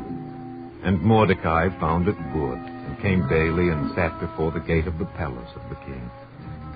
Then one day, when he sat in the king's gate, there came two of the king's chamberlains, and they did not see Mordecai, and they whispered, You feel as I do? Yes. I hate Ahasuerus. He holds the scepter, but we are as good as he is. Better, perhaps. Then why do we wait? Do we have a debt to Ahasuerus? I have searched in my heart, but I know no debt. Then let us lay hands on him. Kill him? Why not? A king is only mortal.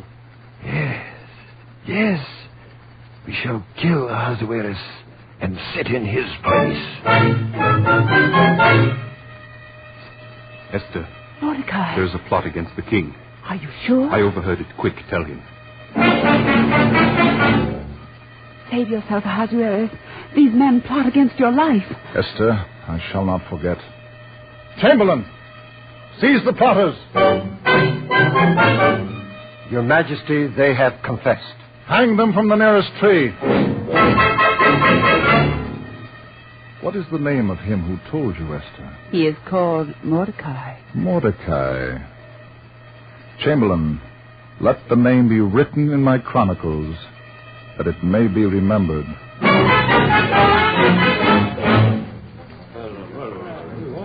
Princess of Persia,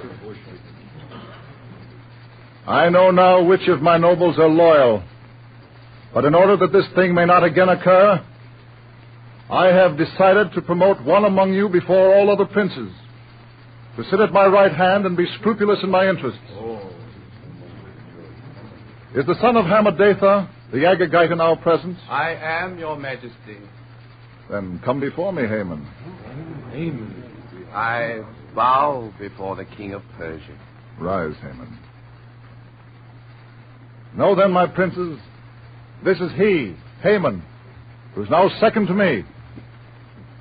It is my command that all my subjects render him homage and bow unto him.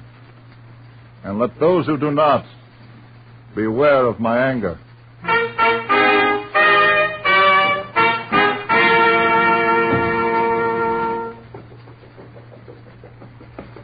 Make way at the king's gate for Prince Haman. That one there, he does not bow. You there, bow down.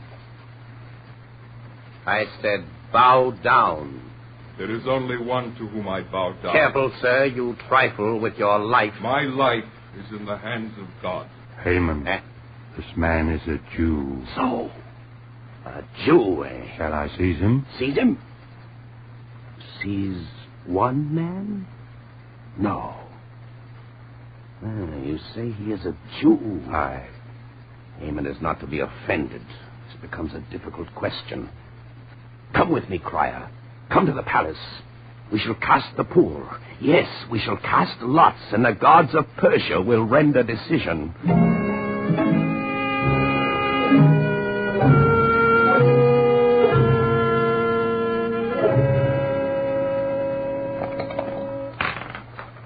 Now, Haman? No. Cast again. The day is not propitious. 7. It is a favorable number. Again. We must confirm it. 7. Confirmation, Haman. Still once more. Cast the dice. We must be sure. 7. A third time, Haman. Now I am sure. Wait for me. I go to King Ahasuerus.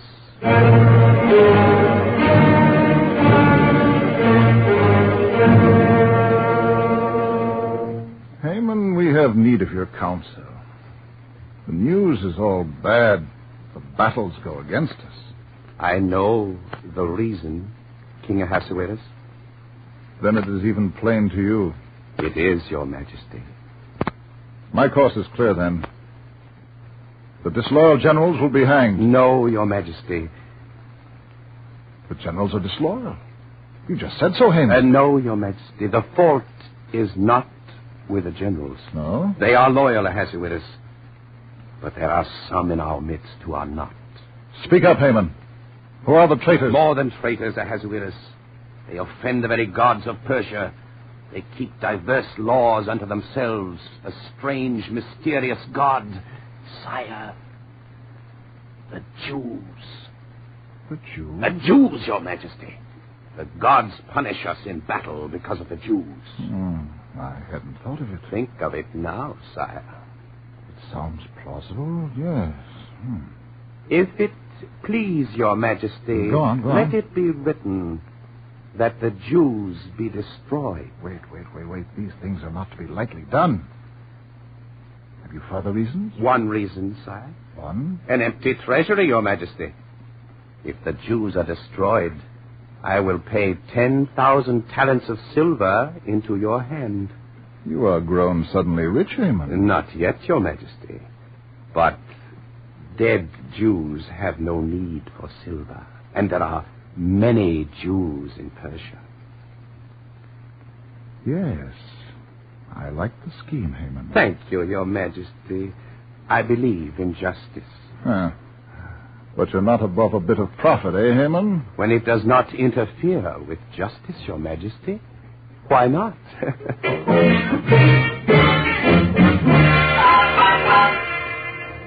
Now, when Mordecai knew all that was done, he rent his clothes and put on sackcloth with ashes, and went out into the midst of the city and cried with a loud and bitter cry. And Esther was told of it, and was exceedingly grieved. And she was told also that it was the charge of Mordecai that she should go in unto the king and make request before him for her people. You cannot do it, Queen Esther. But I must. Consider, madam, whosoever comes unto the king who is not summoned to come may be put to death by law. Unless, sir, Yes, madam. you have not forgotten the law. Unless the king holds out the golden scepter. Madam, the risk is too great. I shall say so to Mordecai. The risk is too great.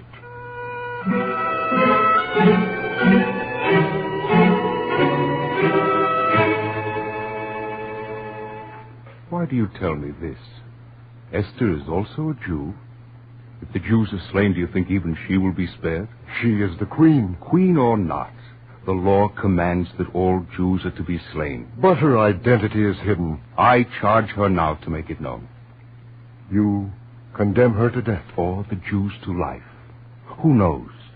Who can read what is inscrutable? Perhaps it was ordained that she be made a queen in the land of the heathen for such a time as this.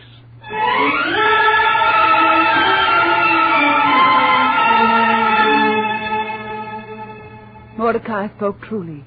I must do as he charged. Madam, you cannot. You must not. I must, and I can.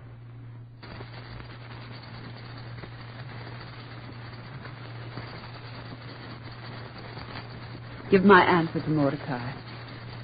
Let all the Jews of Shushan fast and pray for me, and I shall also fast. If I perish, I perish. But whether or not the king holds out the golden scepter, I go to the king for my people.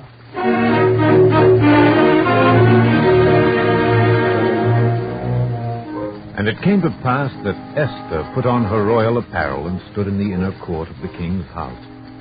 And the king sat upon his royal throne among his princes, and they jested and spoke loudly.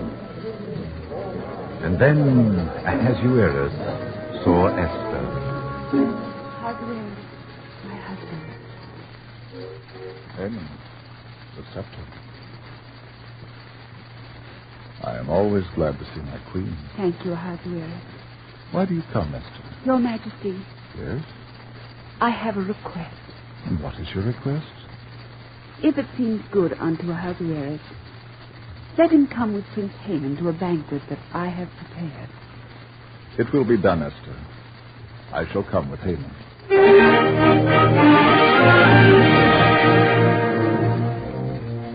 Then Haman went forth that day joyful and glad of heart. But when Haman saw Mordecai in the king's gate, and he stood not up nor moved for him, the joy of Haman was turned to bile, and he spoke bitterly to Zeresh, his wife. Yes. Esther the Queen will let none but the king and me come to her banquet, but now this is nothing to me. You should be overjoyed. I cannot be. But Haman, why? The sight of this Jew, Mordecai, sitting in the king's gate. Does it upset you so much? It fills my stomach with burning. Oh, you're such a foolish man. There is always a way. What way? It is still many days before the Jews are to be destroyed by the royal commandment. But if this Jew upsets you, you can attend to him. But how? What? If I were second to the king, I would not ask how or what. Build a gallows. Of course. I'm a fool. Build a gallows 50 cubits high. And in the morning... Yes, my wife. Why, you will speak to the king.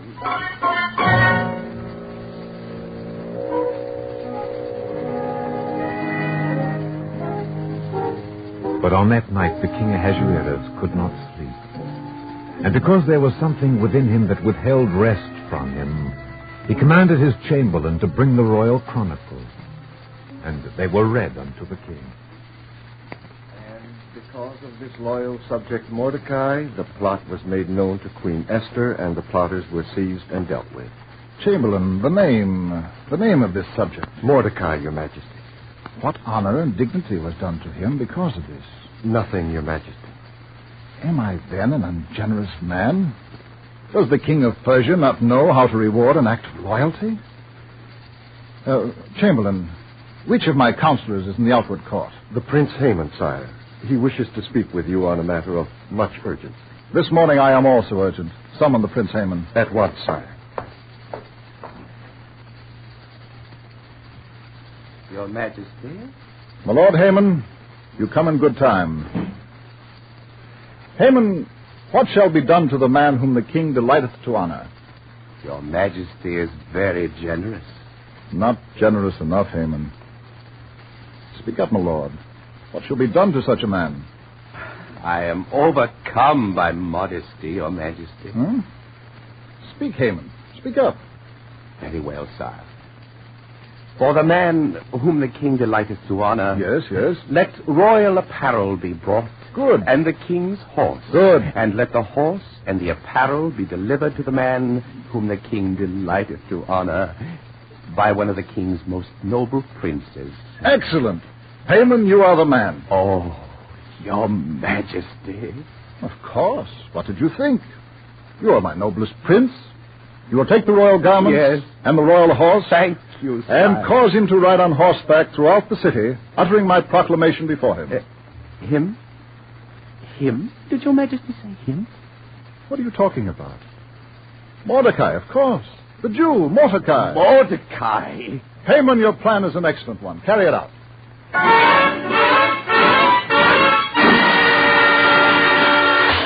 Haman, don't throw another thing. I would tear him to small pieces with my own hand. Haman, that is my best vase. Put it down. He triumphed.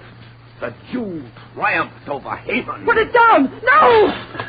Oh, my best vase. Oh, shut up. I won't shut up. I'll make you, you shrew. I'll make you shut up. I'll see who it is.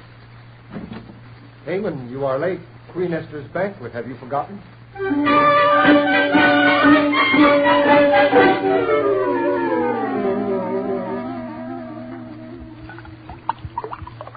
To your good health, Queen Esther. Drink, Haman. Gladly, Your Majesty. Now, Esther, what is your request? It shall be granted, even if it is half the kingdom. If I have found favor in thy sight, Ahasuerus. Favor? You are unto me like the spring rain that cometh to the dry plains. Speak, Esther. I ask my life, sire. What nonsense is this? Ahasuerus, I ask my life. And the lives of my people. Your people? Who are your people? The people of Mordecai, Ahasuerus. The people of Abraham, Isaac, and Jacob. Haman, did you know this? Your Majesty, I didn't know. There must be some... Be still, sir. Esther, what is your petition? We are sold, Ahasuerus. I and my people sold for 10,000 talents of silver. Sold for bondsmen and bondwomen. Sold for destruction, to be slain and to perish. Does our adversary think that the loss to the king of Persia's loyal subjects would be compensated by 10,000 talents of silver? Who is this adversary, Esther? Show him to me. There he sits, with your wine on his lips. Haman? Haman. Chamberlain! Chamberlain, seize this man! Stand there, Haman. Don't move. Esther, what shall be done with him? Whatever you command, Esther. I, Ahasuerus? Yes, Esther. For you are set as a seal upon my heart. Say what shall be done with Haman. It is not for me to say. I am aggrieved, and I should not speak. Ask of your chamberlain. Chamberlain, what say you? Behold, King Ahasuerus, there in the marketplace is builded a gallows 50 cubits high, which Haman has made for Mordecai. For the man who saved my life? For him, sire. Let the gallows now be for Haman. Haman, the wheel has turned full course. As you have builded, so shall you live and die. Chamberlain, take him away.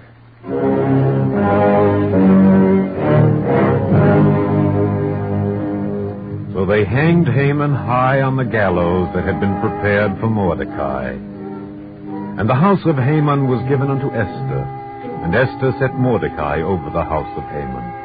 And Mordecai went forth from the presence of the king in royal apparel of blue and white, and with a robe of fine linen and purple.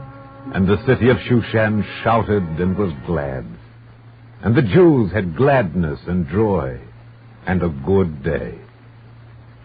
And they made a festival to celebrate the casting of the lots, and called it Purim. And great was Mordecai among the multitude, seeking the good of the people, and speaking peace to all his seed.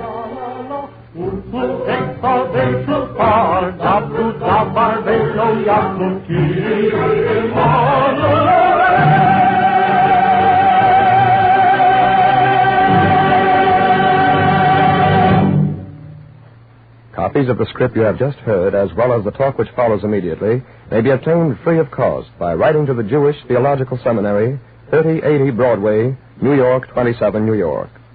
And now, we take pleasure in introducing Dr. Israel Goldstein, Rabbi of the Congregation B'nai Jeshurun of New York City and President of the Zionist Organization of America. Dr. Goldstein. We are on the threshold of a new year. It is one of the great attributes of human nature that the approach of a new year induces new resolves and new hopes. After all, New Year's Day is a purely arbitrary point in a physical cycle, yet this physical point can stir in man's inner being processes of self-introspection, repentance, new hopes, new resolves, a new start at the good life, so that a new cycle can begin in his inner spiritual universe, matching the new point of the physical universe outside. This is the miracle of human nature and its divine quality. Judaism has been the first religion to fix upon this law of the inward spiritual cycle matching the outward physical cycle.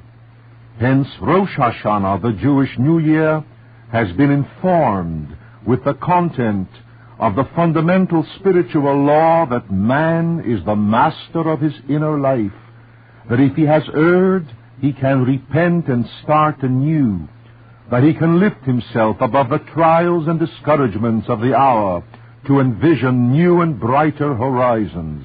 Thus man, mere man, can share in the miracle of creation, can create a new spiritual universe within himself, just as God creates nature's universe anew every year, nay, every day, with the ever-repeated cycle of day and night, of birth and death.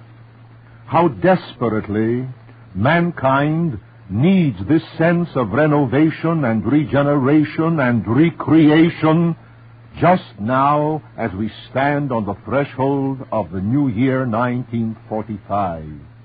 In considerable degree, the chances of regenerating the world of human affairs, which is so much in need of regeneration, will depend upon our will to do it and our faith that it can be done. The door to will is prayer. Therefore, on the eve of the new year, we pray.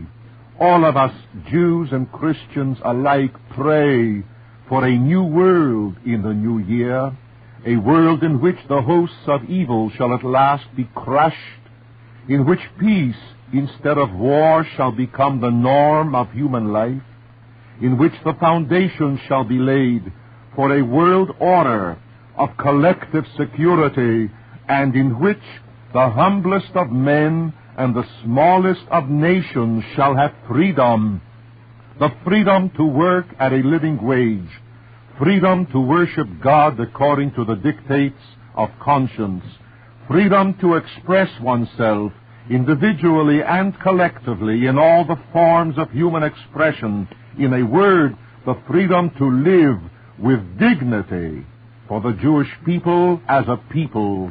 It also means the freedom to rebuild its ancient homeland, Palestine, as its national homeland again. In that all-inclusive sense, may the new year be a happier one than the old year has been, and lead mankind a long step forward on the road of self-renewal.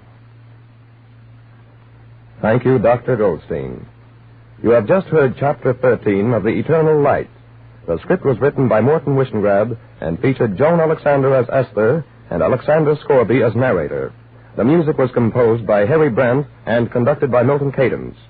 Cantor David Putterman and the choir sang the liturgical music, and Dr. Israel Goldstein was the speaker. The entire production was under the direction of Ira Avery. This program has been a public service of the National Broadcasting Company and its affiliated independent stations.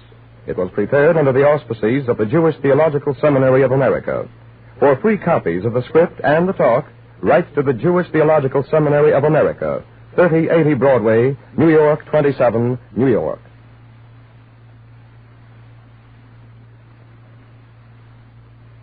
This is the National Broadcasting Company.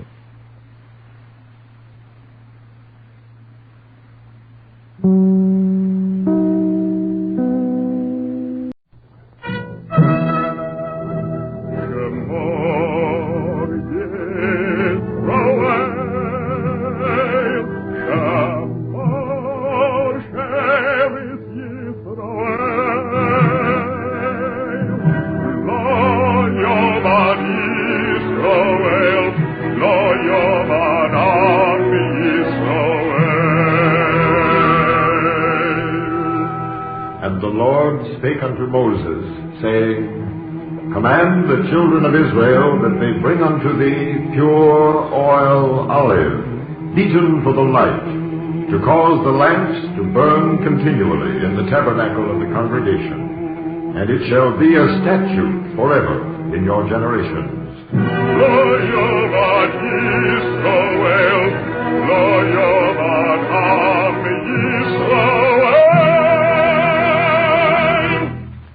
The Eternal Light.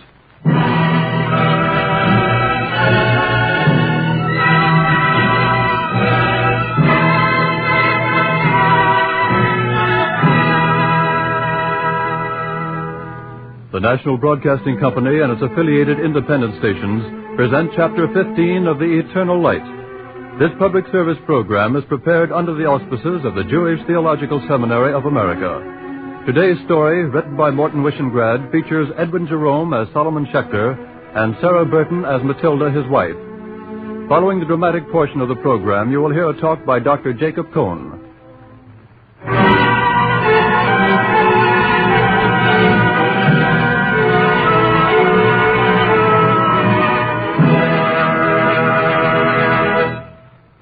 His eyes were quite blue, and his beard was quite red. He had a most unrabbinical temper, and when he swore, which was quite frequent, it was like a catalogue of biblical prophets. He was terribly untidy. He used his vest for an ashtray, and the house was a chaos of manuscripts and books. It was 1890, and he was lecturer in rabbinics at Cambridge University in England. His name was Solomon Schecter, and I was his wife.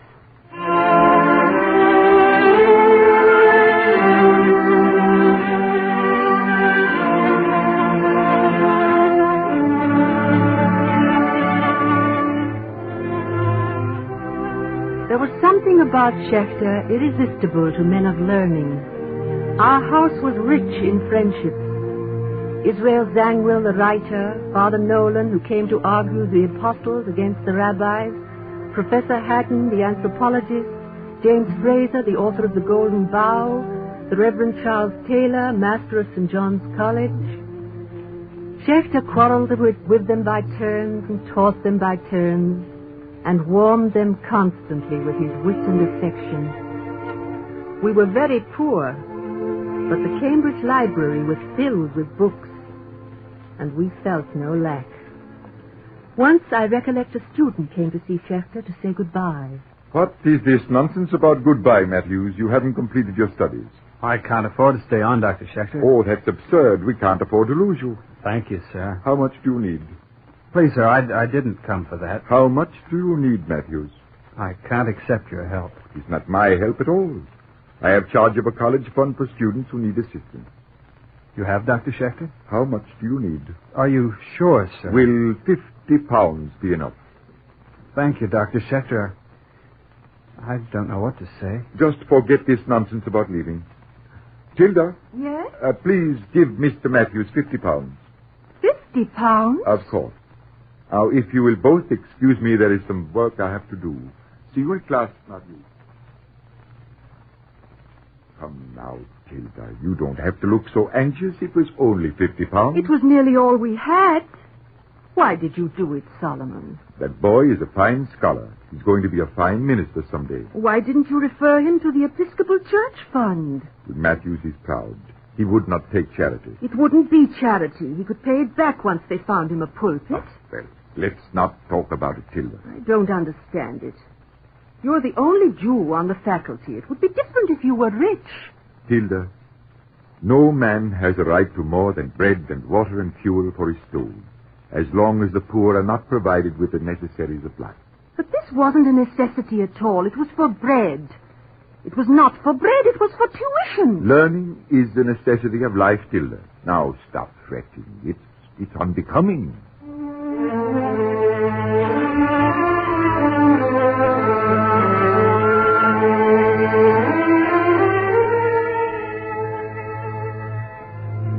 Schecter needed a new greatcoat. That winter and the next, he had to wear his old one. When I complained, he bristled. Tilda, I'm a scholar. You cannot be everything if you want to be anything. I knew he was right, but he did need a new coat. Schecter wasn't a saint. He detested what he called mental squinting. He loved Matthews, who was a Christian, because Matthews was an honest scholar. Once a would-be scholar bored him for 2 whole days until he couldn't stand it any longer. Sir, the vocal organs were not meant to cover up ignorance. But Dr. Schecter, Maimonides said that... Excuse me, sir. You know as much about Maimonides as a monkey in a cage knows about evolution. Now, must you stay? But I wanted you to discuss this passage in Nietzsche. You will do very well. It does not require deep thinking to misunderstand Nietzsche. Your hat, sir. Why, I'm afraid, Dr. Schecter, you don't appreciate my scholarship. On the contrary, my dear sir, you have the encyclopedic ignorance of the highly uneducated. The door, sir. I have an important paper to write. Please excuse me and try not to fall down the stairs.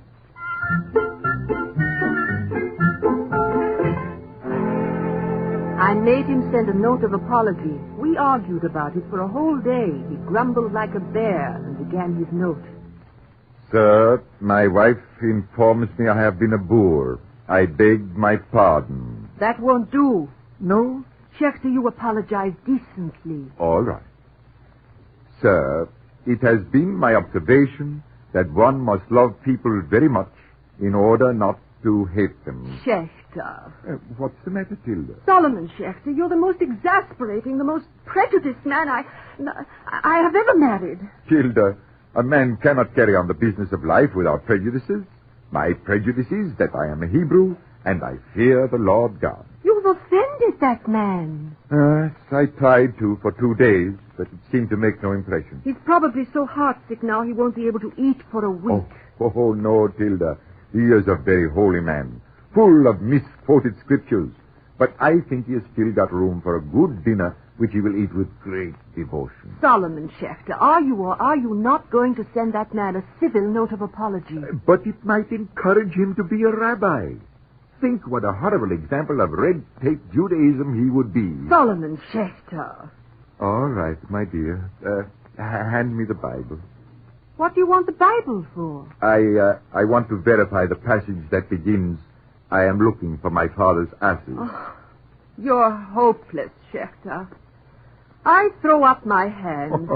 Do you, Tilda? I emphatically do. Well, in that case, give me another sheet of paper. I will send a note of apology.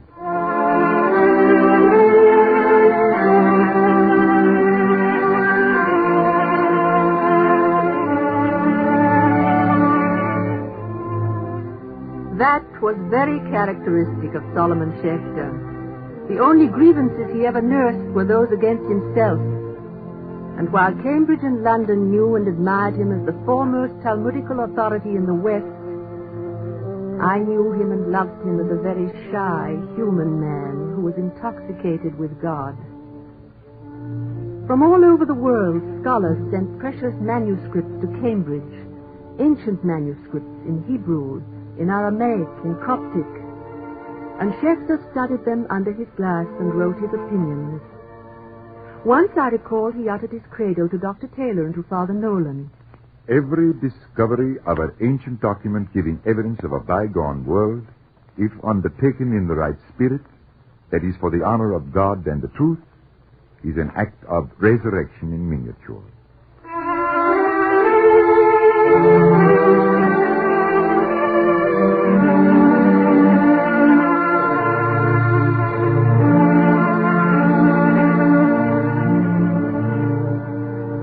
Solomon Schecter believed that the Jewish ministry must be concerned with Jewish scholarship, and nothing distressed him more than what he called platform Judaism. Many congregations offered him rabbinical posts, but he preferred to remain at Cambridge, living precariously on the meager pay of a lecturer. He published his studies of the Talmud, and to a small group throughout the world he was a famous man. Now a larger group was to hear of him. It began in May 1896. Two of our dearest friends, Margaret Gibson and Agnes Lewis, had just returned from the Near East. Now Agnes Lewis held 2 ancient fragments of Hebrew manuscript out to him. Mrs. Lewis, where did you find this? Margaret and I bought them from a book dealer in Jerusalem. Please, handle it very carefully. What is it? This one. This is a fragment of the ancient Jerusalem Talmud, but it is this one. This scrap of paper? Yes, Mrs. Lewis, this scrap of paper. Listen, I will translate. The wise man will seek out the wisdom of all the ancients and will be occupied in prophecies. He will serve among great men and appear before him that ruleth. He will travel through the land of strange nations. But that is all I can make out. But it is enough. Well, Dr. Schecter, you seem very agitated. Mrs. Lewis, this is a fragment from the Hebrew book of Ben Sira, the book Ecclesiasticus of the Apocrypha. Is it very important? The only original is in existence is the Greek translation. Now, Mrs. Lewis, the Hebrew original has been missing for 1,000 years, more than 1,000 years. You're sure this is from it? As sure as there is a God in Israel. And I think I know where this came from. There can be only one place. Jerusalem? No, not Jerusalem. The writings were destroyed by Titus in 70 A.D. The place must be the Geniza of Cairo. Geniza, Dr. Schecter? Yes, Mrs. Lewis, Geniza. The Geniza is a hiding place for old books and manuscripts. Among the Jews, holy books are never destroyed. When they are torn or worn out, they are buried in the ground or hidden away. And we know there is a Geniza in Cairo. There can be no other place, Mrs. Lewis. But, Dr. Schecter, if this book is as old as you say, it would have decomposed by now. Not in the dry Egyptian air. Mrs. Lewis, I must get the rest of Ecclesiasticus. I absolutely must.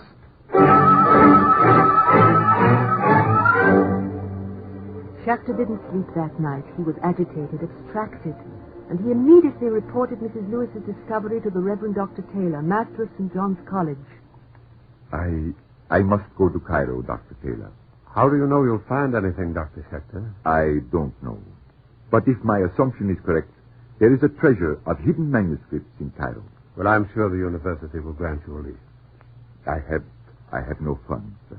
Yes, you do, Schecter. You have all the funds I have. I knew you would say that, Dr. Taylor. That is why I came to you.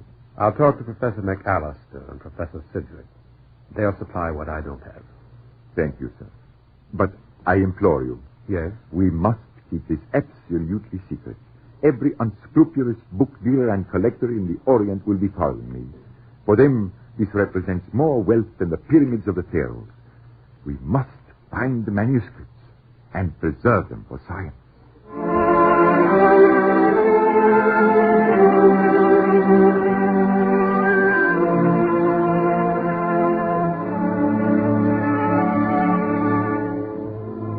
And Taylor was as good as his word.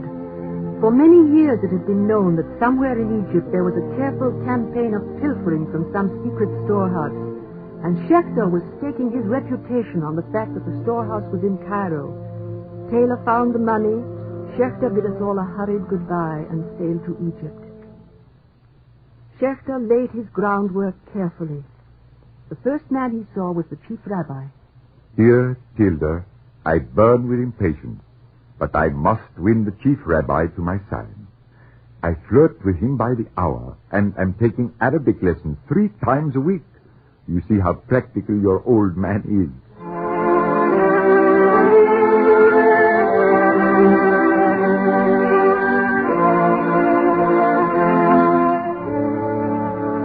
His letters came every day, reporting slow progress. The rabbi is very kind to me. He took me to the Cairo synagogue, where I suspect the Geniza is located. I am afraid I nearly disgraced you. My foot caught against the cobblestone, and I uttered an Anglo-Saxon monosyllable which begins with D and ends with N.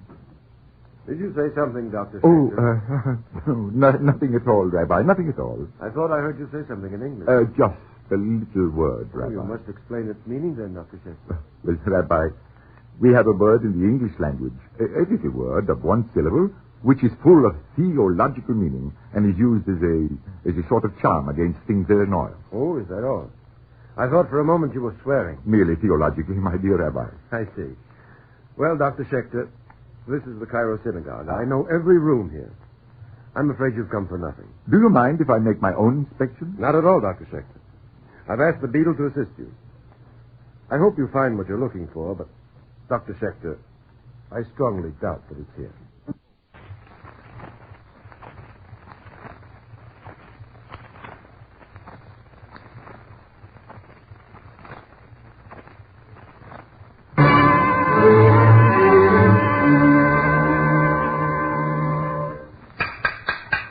Oh, beadle. Yes? This wall is hollow. Oh, no, it can't be. Well, listen. Definitely it's hollow. Nothing of the sort, Dr. Schecter. Now, please come this way. We'll try the base.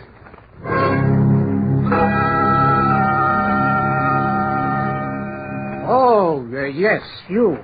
I believe I don't know your name, sir. That's all right. I have some advice to give you. Well, that's very kind of you. What advice, sir? Return to England. I have no intention of returning. That's very unfortunate. The climate of Egypt can be rather unwholesome for foreigners. Oh, I see. I've taken the liberty to book passage for you. A few of my friends have gotten up a purse to give you. Your friends are extremely generous. Merely public-spirited. Thank you again, sir, but if you don't mind, I rather like Cairo. Well, that's a question. Dr. Schecter likes Cairo. The question is, though, does Cairo like Dr. Schecter?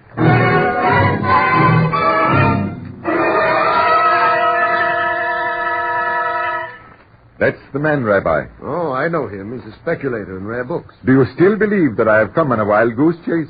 I'm beginning to change my mind. Dr. Schecter. Yes, Rabbi. Only the beadle and I know that you're looking for a secret hoard of manuscripts. Excuse me, Rabbi. Only you, the beadle, and the book dealer. That's my point. I didn't tell the book dealer.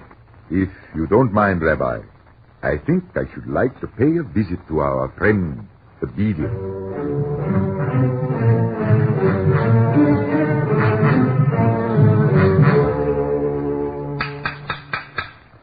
That doesn't sound hollow to you, does it, Beadle? No, Dr. Schecter, it doesn't. Listen again, Beadle. That doesn't sound hollow? I can't say it does. Get me a pickaxe. I'm going to find out. Now, don't be stubborn, Dr. Schecter. Well, that is what the book dealers think, is it not? Yes, that's what they think. That's what I think. Why don't you help me save the synagogue from desecration? I don't want to break the wall. How do you get in? The way you'll get into Gehenna. I'm sorry you will not help me, Beadle, but that doesn't matter. I'll manage myself somehow.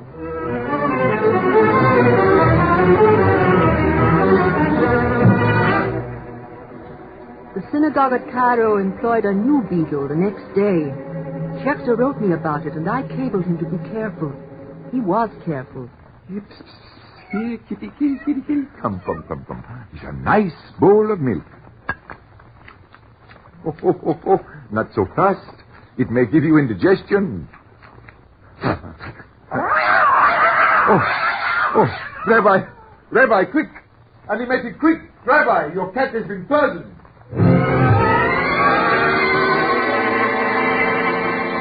It's all did it, Dr. Schecter. I think she's all cleaned out. I have sent for a veterinary, Rabbi. I'm afraid you nearly had a dead kitten. And a dead scholar. Apparently, the Egyptian climate does disagree with foreigners. What are you going to do, Dr. Schecter? Shall we have the book dealer arrested? No. There is nothing we can prove. There is only one way to stop him. Just tell me. I'll take the necessary steps. I'll have to take the steps. Rabbi, I will trouble you for a pickaxe.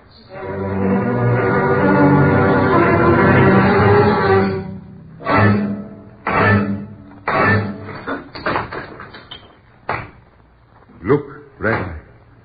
Look. It's a room. More than a room, Rabbi. Careful of the masonry. See? A hole in the ceiling and the ladder. That's how they got in.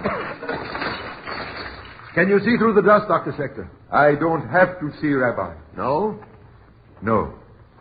I know. This is the secret Geniza of Cairo, the built-over part of the ancient synagogue. Rabbi, here is our treasure chest, the Geniza of Cairo.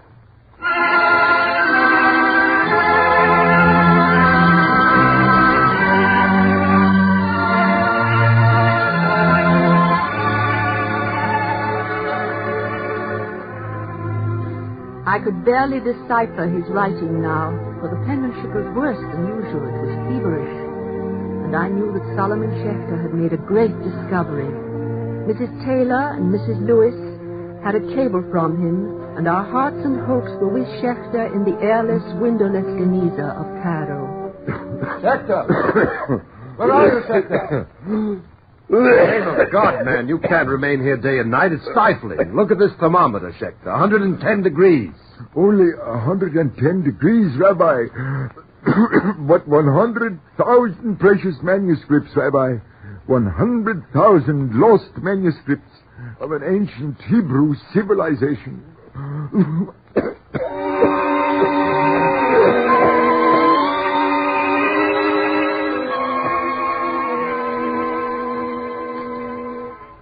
Read on, Mrs. Schecter. Ragged scraps of writing to make the hearts of European scholars glad. For centuries, whitewash had tumbled upon them from walls and ceilings. The sand of the desert has lodged in their folds and wrinkles. Water has drenched them. They have squeezed and hurt each other, whilst all the time some of them were keeping for us very precious secrets. Give Dr. Taylor my great and abiding affection. As soon as I know what I have, I am bringing my treasure back to Cambridge. Praise be to God. Is that the end? Yes, that's the end of the letter. But it's a beginning. A new beginning for Hebrew scholarship.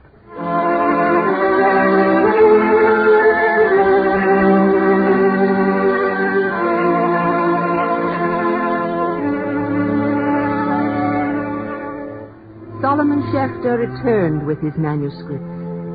He returned one of the great discoveries in modern times. But he returned an old man. His eyes were filled. His beard was fringed with white. Days and nights in an airless room under the blazing Egyptian sun had taken their toll. His lungs were thick with the dust and residue of centuries. He had burrowed like a mole, breathing it in hour after hour, day after day. And he knew that he had shortened a useful life by many years. But Solomon Schecter did not grieve. He was supremely happy. Tilda. Yes? Will you ask Dr. Taylor if he can stop by? I think I am well enough to see him. All right. I'll send Dr. Taylor a note. You are happy, Tilda, are you not? I rejoice to have you back. Tilda, whatever is in your mind, understand one thing. Yes? There is a rabbinical injunction. Every age must make its own contribution to the temple of truth.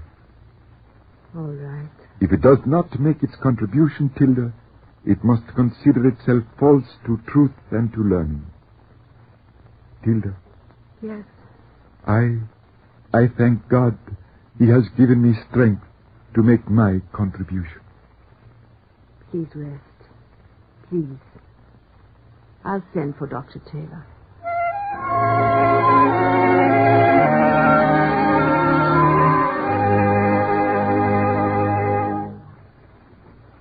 I know there is no need to thank you again. The manuscripts speak for me, Taylor. I understand. What will you do with them, Schecter?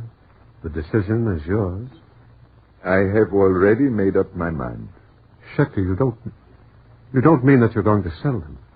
Oh, I apologize. I have no right to tell a man in your financial position what to do. How many millions of pounds do you think they are worth? It's a very great fortune, Schecter. That's all I can say. Well, that makes me supremely happy. Take it, Dr. Taylor. The manuscripts belong to Cambridge University. You know what you're doing? Yes. Dr. Taylor, I was born in Romania. When I was a little boy and came from Schecter, my body was covered with blood and with bruises. You see, I was a Jew. Then I went to Austria. I found a higher anti-Semitism that does not bruise the flesh, but lacerates the soul. In England, I found happiness, a place to work. If you don't mind, Dr. Taylor, I want these manuscripts for Cambridge University and for England.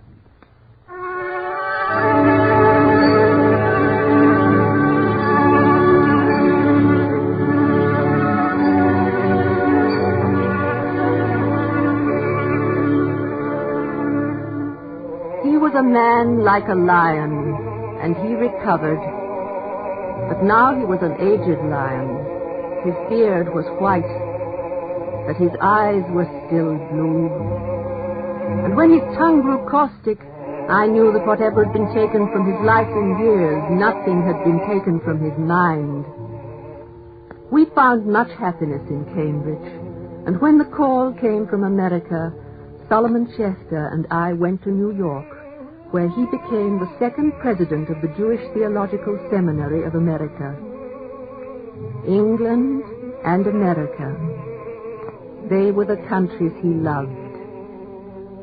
And I, Matilda Schecter, I loved them also, with all my soul.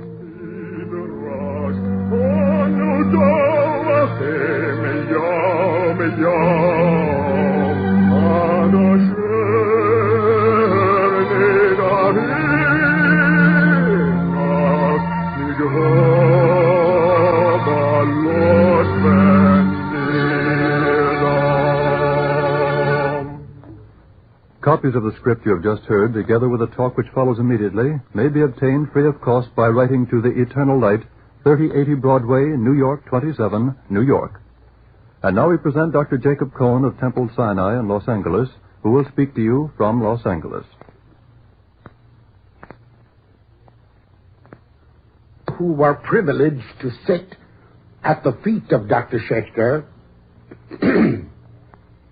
will always treasure the memory of a friend and a great teacher. His greatness consisted not only in the depth and breadth of his learning, but in that personal vitality and intuitive insight which illumined every subject he touched and continually opened up to us new vistas of religious thought and experience.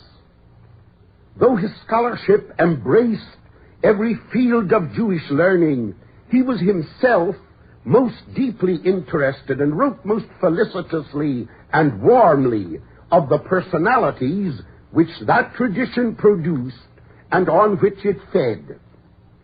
To him, life under the law and in the atmosphere of Jewish observance found its supreme vindication in the fact that it answered the spiritual needs of a wide variety of human types.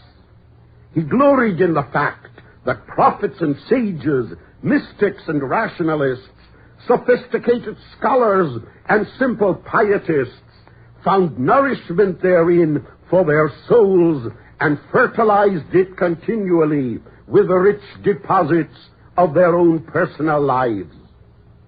But he drew not only on Jewish sources. St. Francis, whom he compared with Judah the Pious, Abraham Lincoln in the mood of Gettysburg and the Second Inaugural, the holy man of India, culled from Kipling's novel Kim, which he hailed as a contribution to the understanding of the East by the West. All of these were, to our delight, interwoven with one another in his exposition of the inner life of the Jewish characters with whom he was dealing. He found the universality of the religious experience not in some common denominator of dogma or practice that ran through all the historic faiths, but rather in a kinship of great souls. Religion to him was a great force in the culture of the world because it created a communion of great spirits in all faiths and lands. Thank you, Dr. Jacob Cohen. The Eternal Light was prepared by the Jewish Theological Seminary of America and came to you from New York City. This is the National Broadcasting Company.